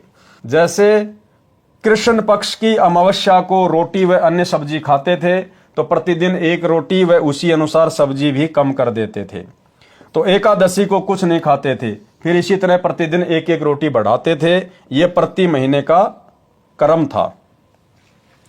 एक बार एकादशी को ऋषि दुर्वासा जी राजा अम्बरीश के दरबार में आए। राजा ने ऋषि जी का आदर सत्कार किया, भोजन के लिए निवेदन किया। ऋषि दुर्वासा ने कहा कि भोजन तैयार करवाओ, तब तक मैं दरिया पर स्नान करके आता हूं। ऋषि जी को लौटने में देरी हो गई। राजा अम्बरीश के गुरुजी ने राजा को व्रत समापन करने को कहा। अम्बरीश ने विचार किया कि ऋषि दुर्वासा के आने पर ही जल आचमन करूंगा, परंतु ऋषि नहीं आए। गुरुजी ने एकादशी समाप्त होने से पहले जल का आचमन अम्बरीश को करवा दिया। ऋषि दुर्वासा लौटे तो अम्बरीश से कहा कि आप भी हमारे साथ बैठकर खाना खाओ। अम्बरीश ने सब बात बताई कि आज मेरा एकादशी का व्रत था। एकादशी आज के दिन 11 बजे समाप्त हो गई है। इससे पहले एकादशी के व्रत को समापन करना अनिवार्य था। मैंने जो खाना था खा लिया, अब आज कुछ नहीं खाना है। ऋषि दुर्वासा तो क्रोध से भरे रहते थे। अम्बरीश से कहा कि तेरे घर पर ऋषि आए हैं, तूने ऋषियों से पहले भोजन करके हमारा अपमान किया है। यह कहकर ऋषि ने राजा को उपदेश दिया कि यह कर्मकांड वेद विरुद्ध है, इसे नहीं करना चाहिए, व्यर्थ है। राजा ने कहा जो आपकी आज्ञा। ऋषि दुर्वासा बिना आहार किए ही चला गया। अगली बार भी दुर्वासा जानबूझकर बकवाद करने के लिए एकादशी को आया। राजा ने उसी तरह एकादशी का व्रत समापन किया। ऋषि जानबूझकर उस दिन और देर से स्नान करके आए। खाने के समय राजा के साथ बैठकर भोजन करने का आदेश दिया। राजा ने वही व्यवस्था बताई कि मैंने एकादशी के व्रत का समय पर उद्यापन करना था, आज भोजन नहीं खा सकता, क्षमा करो, आप भोग लगाओ और हमें कृतार्थ करो। ये उत्तर राजा का सुनकर ऋषि दुर्वासा आग बबूला होकर बोला, मैंने तुझे एकादशी का व्रत न करने को कहा था, आपने मेरा अपमान किया है। राजा ने कहा कि ऋषि जी, मैं व्रत नहीं रखता, ये तो अंजल का संयम बनाकर साधना करता हूं। परंतु ऋषि दुर्वासा ने सुदर्शन चक्र को आदेश दिया कि राजा का सिर काट दे। सुदर्शन चक्र तुरंत सक्रिय हुआ, आग की लपटें निकलने लगी। सुदर्शन चक्र ने भयंकर रूप धारण किया और राजा अम्बरीश की ओर चल पड़ा, जो वहां से 10 कदम 50-60 फुट की दूरी पर जमीन पर आसन लगाए बैठा था।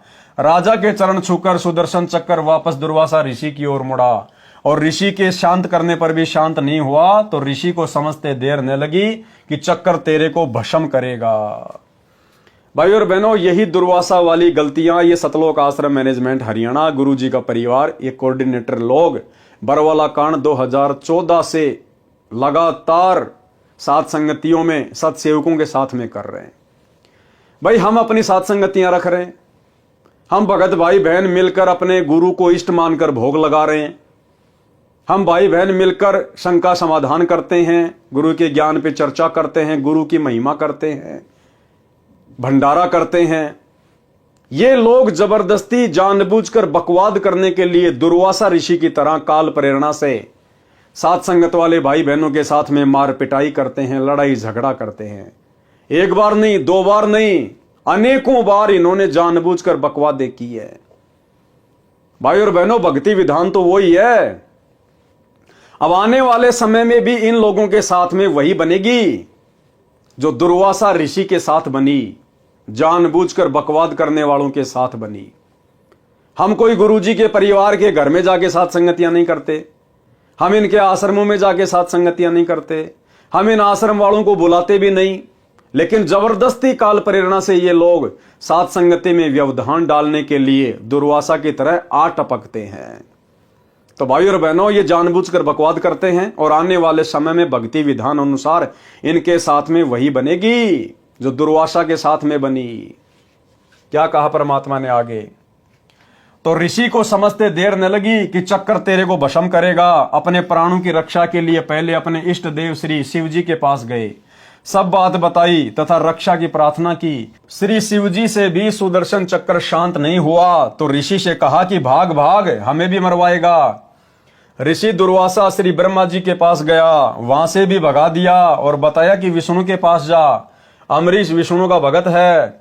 दुर्वासा को भी पता था, इसलिए वहां नहीं जाना चाहता था, परंतु मरता क्या न करता वाली बात सामने थी।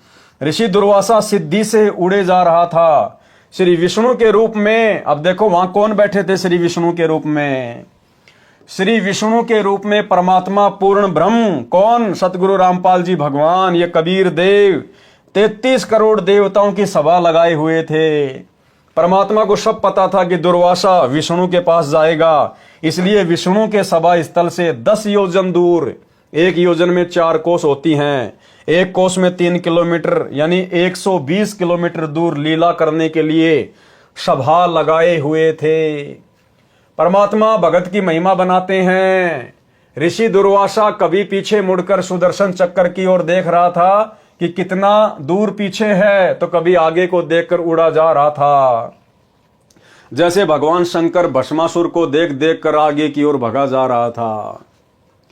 परमात्मा के दरबार में पृथ्वी पर चलकर दौड़कर गया। तब परमात्मा ने पूछा कि ऋषि जी कैसे स्पीड खींच रखी है, यह सुदर्शन चक्कर तेरे पीछे पीछे किस कारण से लगा है? भाई और बहनों, सुकर्मी पतिव्रता के अंग की वाणी। और फिर परमात्मा ने समाधान बताया उसको कि भैया मेरे भगत के साथ में अगर बकवाद करोगे तो तुम्हारा यही असर होगा, और वापस जाओ, मेरे भगत से समायाचना करो, उसके पैर पकड़ो, नाक रगड़ो, तब तुम्हें इस कर्म दंड से माफी मिलेगी, नहीं तो तेरा सुदर्शन चक्कर गर्दन उतारेगा तेरी। अब वो मरता क्या ना करता, अब उसको विश्वास भी नहीं हो रहा था कि भगवान मैं भी आपका पुजारी, अम्बरीश भी आपका पुजारी, फिर ये सुदर्शन चक्कर अम्बरीश ही कैसे शांत करेगा यदि आप नहीं कर रहे तो। लेकिन परमात्मा ने तो अपने भगत की महिमा बनानी थी। सुकर्मी पतिव्रता के अंग की वाणी से, वाणी नंबर 95। गरीब बूझे बिशंबर नाथ, चक्कर क्यों चोट चलाई, क्या गुस्ताखी कीनी, कथा मोहे बेग सुनाई। अर्थात परमात्मा ने विष्णु रूप में ऋषि दुर्वासा से पूछा कि सुदर्शन चक्कर ने आपके ऊपर आक्रमण किस कारण से किया, शीघ्र बताओ क्या शरारत की है। दुर्वासा ने बताया, वाणी नंबर 96 से 100। गरीब अम्बरीश मृतलोक बसै, एक राजा सूचा, करे एकादश व्रत, ज्ञान कछु अधिक ऊंचा। गरीब हम कीन्या ब्रह्म ज्ञान, उन्हें सरगुण उपदेशा, छाड़ एकादश व्रत, कहा हम लगया अंदेशा। गरीब हम दीन्या चक्कर चलाई, काटी सिर इसका लीजे, ओ चक्कर पग छूही उलट करी, दिग्विजय कीजे। गरीब हम भागे भय खाई, चक्कर छूटे गए नारा, 3 लोक में गवन किए, राखे नहीं किने अधारा। गरीब अब आए तुम पास, जान राई जानत सोई, हमको ल्यो छिपाई, चक्कर मारे नहीं मोही। सारांश, मृत लोक यानी पृथ्वी के ऊपर अम्बरीश नाम का एक सच्चा सुचा राजा निवास करता है। वह एकादशी का व्रत करता है, परंतु उसका ज्ञान उत्तम है। सारी सच्चाई बता दी वहां तो उसने। मैंने उनको ज्ञान समझाया और कहा कि आप एकादशी का व्रत त्याग दो, परंतु राजा अपनी बात को ऊपर रखते हुए अपना ज्ञान बोलने लगा। इससे मुझे क्रोध आ गया। मैंने सुदर्शन चक्कर को आज्ञा दी कि राजा अम्बरीश का सिर काट दे। सुदर्शन चक्कर चला और राजा के चरण छूकर उल्टा मेरे को मारने के लिए चल पड़ा। मैं डरकर भागा, तीनों लोकों में रक्षा के लिए गया, परंतु किसी ने शरण नहीं दी। हे जानी जान, अब मैं आपकी शरण में आया हूं, मेरे को छुपा लो, सुदर्शन चक्कर मुझे मारे ना, मेरी रक्षा करो। भाई और बहनों, ऐसी बात नहीं है। परमात्मा ने कहा कि सुदर्शन चक्कर को विष्णु भी शांत कर सकता था, ब्रह्मा भी कर सकता था, लेकिन वो सुदर्शन चक्कर श्री विष्णु जी ने नहीं छोड़ा था। वो सुदर्शन चक्कर श्री ब्रह्मा जी वाला नहीं था, शंकर जी वाला नहीं था। वो सुदर्शन चक्कर तो पूर्ण ब्रह्म परमात्मा कबीर देव सतगुरु रामपाल जी भगवान ने छोड़ा था, और उनके द्वारा छोड़ी गई शब्द शक्ति को उनके अलावा कोई भी नहीं रोक सकता। वाणी नंबर 101 से 103, 107 से 111, 115। गरीब हंसे विशंबर नाथ, ऋषिजन तू ज्ञान हीना, अम्बरीश दरबार तुम क्यों दिग्विजय कीना। गरीब अम्बरीश रणधीर, सती सूरा सतवादी, तुम दुर्वासा देव फिरो ज्ञानन के वादी। गरीब निर्गुण सरगुण भक्ति सब उनके हैं देवा, उर में रहे छिपाई कहे कोनन से भेवा। गरीब तुम ऋषि जाओ बेगी अमरीश दरबारा, दुध बाद मिटी जाही हो तुम्हारा निस्तारा। गरीब चरण कमल चितलाई पढ़ो उनके दरबारा, वे कल्प वृक्ष स्वरूप कष्ट के मोचन हारा। गरीब जब ऋषि चले विचारी चूक हमरी ही निकशी, चक्र सुदर्शन गैल जान अमरीश ही बख्शी। गरीब बोले राजा बैन सुनो दुर्वासा देवा, ना कछु हमरे दोष तुम्हारा तुमको लेवा। गरीब राजा दो आशीष पीठ पर हाथ लगाओ, चक्र सुदर्शन पकड़ी धरो मेरे मस्तक लाओ। गरीब अम्बरीश को चक्कर पकड़ी शीतल चक्कर कीन्या, जब ऋषि दई आशीष सही राजा पर बीना। पारक के अंग से वाणी। गरीब दुर्वासा काली सीला बजरबली तिहु लोक, अम्बरीश दरबार में तिन भी खाया धोक। गरीब चक्र सुदर्शन शीस परी अम्बरीश को घाल, तीन लोक भागे फिरे ऐसी अवगत चाल। गरीब कल्प किसी नहीं कीजिए जो चाहे सो होए, दुर्वासा के छिपन को कहीं न पाई खोई। गरीब स्वर्ग मृत पाताल में चक्र सुदर्शन डीक, दुर्वासा के चक्कर से जरे नहीं अम्बरीश। गरीब चक्र अपूठा फिर गया चरण कवल को छूही, भक्ति विशंबर नाथ की देखी दूबर दू। गरीब कोटि बजर को फूक दे चक्र सुदर्शन चूर, भक्ति बच्छल भगवान से रहे पैड़ 10 दूर। गरीब श्वेत लोक विष्णु पूरी दुर्वासा चली जाए, तहां कबीर विष्णु रूपधारी कीनी देख सहाय। गरीब दुर्वासा बोले तहां सुनो भक्ति के ईश, स्वर्ग ऋषातल लोक सब तुम पूर्ण जगदीश। गरीब तुमरे दर छूटे नहीं चक्र सुदर्शन चोट, कहाँ खंदाओ ईश जी बचो कौन की ओट। गरीब अम्बरीश दरबार में जाओ निसंदेह, काल घटा पूठी पड़े ममद्रोही मुखे। गरीब दुर्वासा मृत्यु लोक को तुम जाओ तत्काल, ज्ञान ध्यान शास्त्रार्थ तजो बाद विद्या जंजाल। गरीब जब तब करनी काल है बिन भक्ति बंदान, एक ही केवल नाम है सो देवेंगे दान। गरीब मान बड़ाई कूकरी डिम डफान करंत, जिनके उर में ना बैसो जम छाती तोरंत। गरीब दुर्वासा अमरीश कह गए ज्ञान गुण डार, चरण कवल शिक्षा लई तुम ईश्वर प्राण उधार। गरीब बख्शो प्राण दया करो पीठ लगाओ हाथ, उर मेरे में ठंडी होए शीतल कीजे गात। गरीब अम्बरीश में कहता हाँ बीन से बदन खुलास, तुम ऋषि मेरे प्राण हो मैं हूं तुमरा दास। गरीब चक्र सुदर्शन शीस धरी दीजो भक्ति की आन, मैं चेरा चरणा रहूं बख्शो मेरे प्राण। गरीब चक्र सुदर्शन पकड़ कर अम्बरीश बैठाए, दुर्वासा पर मेहर करी चलो भक्ति के भाई। अचला के अंग से वाणी। वाणी नंबर 130 से 134। गरीब दुर्वासा कैसे बचे अम्बरीश के चोर, परमेश्वर बिच कर परे चक्र सुदर्शन जोर। गरीब जोरा देखा चक्कर का जब उठे जगदीश, खंड खंड करी नाखी है तोर बगावे शीस। गरीब भक्ति द्रोह काहे किया रेसठ मूड गंवार, चरण कमल तुम धोपी वो अम्बरीश दरबार। गरीब दुर्वासा पूठे फिरे जाया किया प्रणाम, अम्बरीश स्त्र किए चरण कमल का ध्यान। गरीब जय जय जय अम्बरीश तुम जय जय जय भक्ति विशेष, तीन लोक की मांड में रखी हमारी टेक। शुकर्मी पतिव्रता के अंग का सारांश।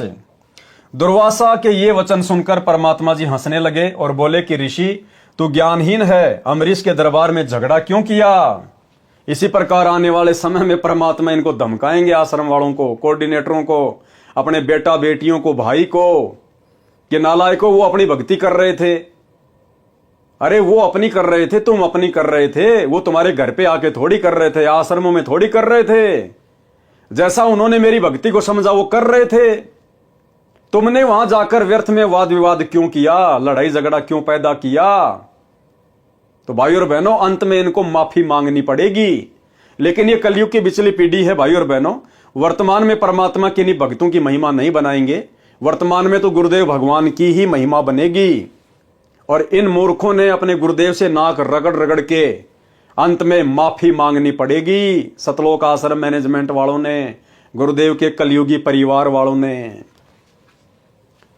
दुर्वासा के ये वचन सुनकर परमात्मा जी हंसने लगे और बोले कि ऋषि तू ज्ञानहीन है, अम्बरीश के दरबार में झगड़ा क्यों किया?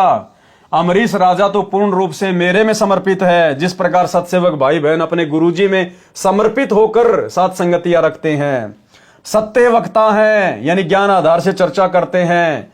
हे दुर्वासा तुम तो ज्ञान के वाद विवाद करने वाले महिमा के भूखे फिर रहे हो। अम्बरीश को निर्गुण तथा सरगुण दोनों प्रकार की साधना का ज्ञान है। हे ऋषि देव, वे उस सर्व ज्ञान को अपने हृदय में छिपाए हुए हैं। कोई जानना चाहता नहीं तो किसको भेद बताएं?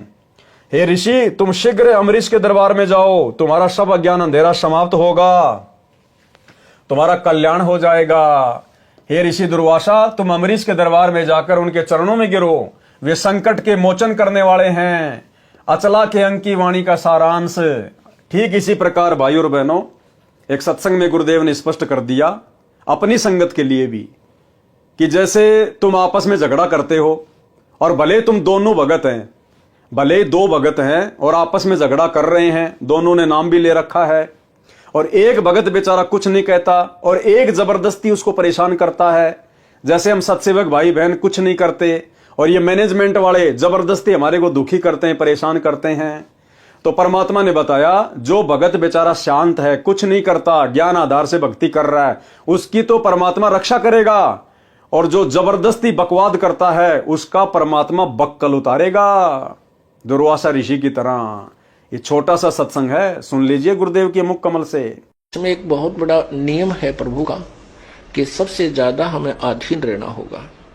आप दो भक्त हैं, दोनों ने उपदेश ले रखा है और तुम आपस में झगड़ा करते हो और एक भक्त कुछ नहीं कहता, दूसरा उसको नाजायज परेशान करने की चेष्टा करता है, तो परमात्मा उस जो भक्त की रक्षा करेगा। और वो भी बेशक भक्त है, जो बेमतलब बकवाद करके दूसरे को तंग कर रहा है भक्त को, तो उसको हानि पहुंचाएगा, जबकि दोनों भक्त ही है। तो भाइयों और बहनों, ठीक आने वाले समय में गुरुदेव के कलयुगी परिवार के साथ, सतलोक आश्रम मैनेजमेंट हरियाणा के साथ ऋषि दुर्वासा जैसी बनेगी, क्योंकि इन्होंने तो इस कलयुग की बिचली पीढ़ी में पूर्ण सतगुरु से उपदेश लेकर, तत्व ज्ञान लेकर दुर्वासा से भी बड़ी गलतियां कर डाली, दुर्वासा से भी बड़ी गलतियां।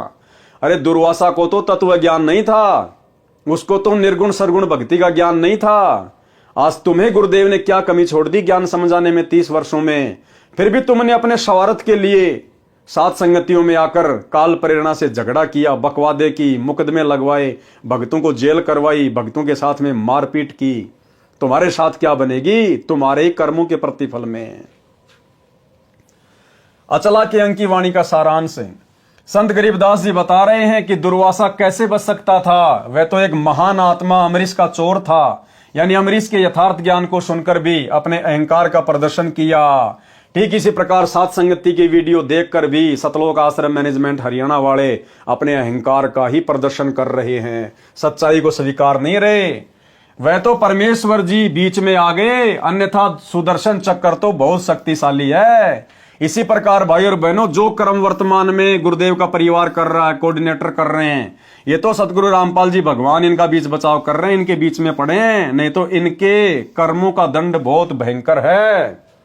क्योंकि साध संगति सतगुरु रामपाल जी भगवान का यथार्थ 13वां कबीर पंथ है, और इनके 13वें पंथ को यानी सात संगतियों को रोकने का मतलब है ट्रेन की पटरी के ऊपर अंधे गधे के द्वारा लात चलाना। ये तो ड्राइवर समझदार है, परमात्मा है जो गाड़ी रोक के रखा हुआ है, अन्यथा वो गधा कहां जाके गिरे उसका अता पता भी नहीं पड़े। परमेश्वर जी ने सुदर्शन चक्र की उग्रता देखी, तब अपना आसन छोड़कर दुर्वासा की रक्षा के लिए उठे। विचार किया कि यदि बचाव नहीं किया तो ऋषि के टुकड़े टुकड़े करके मार डालेगा। हे मूर्ख गंवार ऋषि दुर्वासा, हे मूर्ख गंवार सतलोक आश्रम मैनेजमेंट हरियाणा वालों, तुमने भगत अम्बरीश के साथ द्रोह क्यों किया? तुमने सात संगत वाले सतसेवकों के साथ में झगड़ा क्यों किया? तुम अम्बरीश के दरबार में जाओ और चरण धोकर पीओ। पारक के अंक की वाणी का सारांश। दुर्वासा ऋषि ने भगवान से कहा कि आप तीनों लोकों के स्वामी हो, आप पूर्ण जगदीश हो, आप भक्तों के भगवान हो। आपके द्वार पर मेरी रक्षा नहीं हुई तो कहां होगी? आप अपने से दूर कहां भेज रहे हो प्रभु जी? सुदर्शन की मार से आपके बिना किसकी शरण में बचाव होगा? परमात्मा ने ऋषि दुर्वासा से कहा कि तुम अम्बरीश के दरबार में निसंकोच जाओ, डरो मत। मेरे भगत के द्रोही का मुंह तो काला होता ही है। उस भगत द्रोही के मुख में राख यानी कालिक पड़ती है, यानी उसकी तो दुर्गति होती है। और आने वाले समय में इन सतलोक आश्रम मैनेजमेंट हरियाणा वालों के साथ यही हाल होगा। परमेश्वर जी ने कहा, हे दुर्वासा, तुम मृत लोक यानी पृथ्वी लोक को शीघ्र जाओ, इस शास्त्रार्थ के चक्कर को त्याग दो। वाद विवाद तो जी का जंजाल होता है। बिना मर्यादा की भक्ति के तो जब तप अन्य करनी क्रियाएं काल हैं, यानी जीवन नाशक है। सच्चा गुरु तो केवल नाम जाप की दीक्षा देता है। सच्चा गुरु स्टेडियम नहीं बनवाता, हॉस्पिटल नहीं खुलवाता, राजनीति नहीं करवाता, गुंडों की सीबीआई जांच नहीं करवाता, आरक्षणों में भक्तों को नहीं बैठाता, जाटों के भवन नहीं बनवाता, गांव वालों के लिए रोडे नहीं बनवाता, एम्बुलेंस नहीं चलवाता। केवल नाम का जाप देता है, मर्यादा देता है। बिना मर्यादा की भक्ति के तो जब तक अन्य क्रियाएं काल हैं, यानी जीवन नाशक है। सच्चा गुरु तो केवल नाम की दीक्षा देता है। मैं उनके साथ नहीं रहता जो पाखंड करते हैं। अब ये सतलोक आश्रम मैनेजमेंट हरियाणा ने 2014 के बाद में अभी अभी आपको जो इनके कुकर्म गिनाए हैं, ये पाखंड है, पाखंड। मैं उनके साथ नहीं रहता जो पाखंड करते हैं, मान बढ़ाई की चाहत रखते हैं। तो भैया राजनेताओं के चक्कर काटने वाले तो मान बढ़ाई के भूखे होते ही है। मान बढ़ाई तो कुकरी यानी कुतिया के समान है, यानी बिना इज्जत का कार्य है। और आने वाले समय में गुरुदेव का परिवार आज वर्तमान में गुरुजी को ना समझकर, ज्ञान को ना समझकर, मर्यादाओं की धज्जियां उड़ाकर जिस प्रकार से भक्तों से सत्संगों के विरुद्ध क्रिया करवा रहा है, आने वाले समय में भाई और बहनों परमात्मा इनको इज्जत से नंगा करेंगे, नंगा। ये विधान है मालिक का, ये अपने कर्मों से स्वतः हो जाएंगे। बच्चे बच्चे को पता चल जाएगा। अरे कल को क्या ये दुनिया परमात्मा की शरण में नहीं आएगी? क्या वो धनाना गांव वाले परमात्मा की शरण में नहीं आएंगे? आज जितने भाई बहन सतलोक आश्रमों में जाते हैं, ज्ञान को आधार नहीं बना रहे, क्या कल को ये ज्ञान को नहीं समझेंगे? क्या इनको मर्यादाओं के विषय में पता नहीं चलेगा? तो जितने बड़े बड़े कुकर्म इन्होंने कर दिए, ये कहां छुपेंगे? कहां छुपेंगे? ये बच्चा बच्चा इनको ताने मारेगा, बच्चा बच्चा कि काहे का गुरुजी का बेटा, काहे की गुरुजी की बेटी, काहे का कोऑर्डिनेटर 30 साल से क्या झक मरा रहा था गुरुजी के साथ में? तेरे को इतना भी नहीं पता चला? जो महापुरुष मोबाइल में वीडियो गेम खेलने के लिए मना करता है और तुमने उस महापुरुष के नाम से 1 करोड़ रुपए का स्टेडियम बनवा दिया। ये बच्चा बच्चा इनको बोलने नहीं देगा। आने वाले समय में बच्चा बच्चा बोलेगा कि राजनीति कहां है गुरुजी के सत्संग में? कब गुरुजी ने बीजेपी को वोट डलवाए, कांग्रेस को वोट डलवाए, कब आदेश दिया? दिखा। ये बोल नहीं पाएंगे आने वाले समय में भाई और बहनों, बोल नहीं पाएंगे। ये मान बढ़ाई तो कुकरी यानी कुतिया के समान है, यानी बिना इज्जत का कार्य है। परमात्मा के दरबार में इज्जत ना रही तो वह आत्मा गली की कुतिया के समान है। जो पाखंड करते हैं, अन्य को नीचा दिखाते हैं, उनकी यम के दूध छाती तोड़ते हैं, यानी बुरी मार मारते हैं। दुर्वासा ऋषि लौटकर राजा अम्बरीश के दरबार यानी राजभवन में गया। मरता क्या न करता, अपने ज्ञान को त्याग कर अपनी गलती मानकर कहा कि आप तो मेरे ईश्वर हो, मेरे प्राण आधार हो, दया करो, मेरे प्राणों की रक्षा करो, मेरी पीठ पर कृपया भरा हाथ रखो ताकि मेरा दिल शांत हो, कलेजे को ठंडक पड़े, मेरा भय समाप्त हो। सुदर्शन चक्र को मेरे सिर पर शांत करके रखो। मैं आपका नौकर बनकर आपके दरबार में सदा रहूंगा। मेरे जीवन की रक्षा करो, मेरे प्राण बख्शो तथा भक्ति का दान दो। ऋषि दुर्वासा की दशा देखकर अम्बरीश हंसने लगे और प्रसन्न चित्त से ऋषि दुर्वासा से बोले कि हे देव ऋषि जी, आप तो मुझे प्राणों से भी प्रिय हो, मैं आपका दास हूं। अम्बरीश ने सुदर्शन चक्र जो आग की लपटें छोड़ रहा था, हाथ से पकड़कर शांत करके दुर्वासा को अपने पास बैठाया। दुर्वासा के ऊपर मेहर की, कहा कि भक्ति भाव से रहा करो, मान बढ़ाई में जीवन नष्ट ना करो। सुकर्मी पतिव्रता के अंक की वाणी नंबर 112 से 115 का सारांश।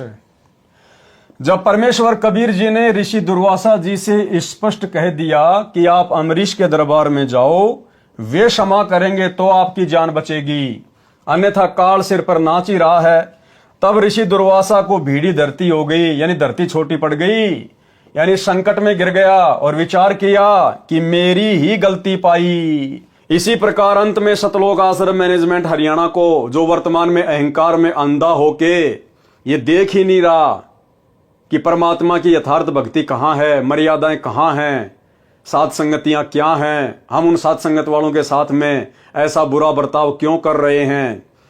अंत में सतगुरुदेव भगवान के मुख कमल से जब इनको सुनने को मिलेगा कि भाई गलती तुम्हारी ही है, और इनको भी एहसास होगा कि हां हमारी ही गलती हुई है, यानी संकट में घिर गया और विचार किया कि मेरी ही गलती पाई।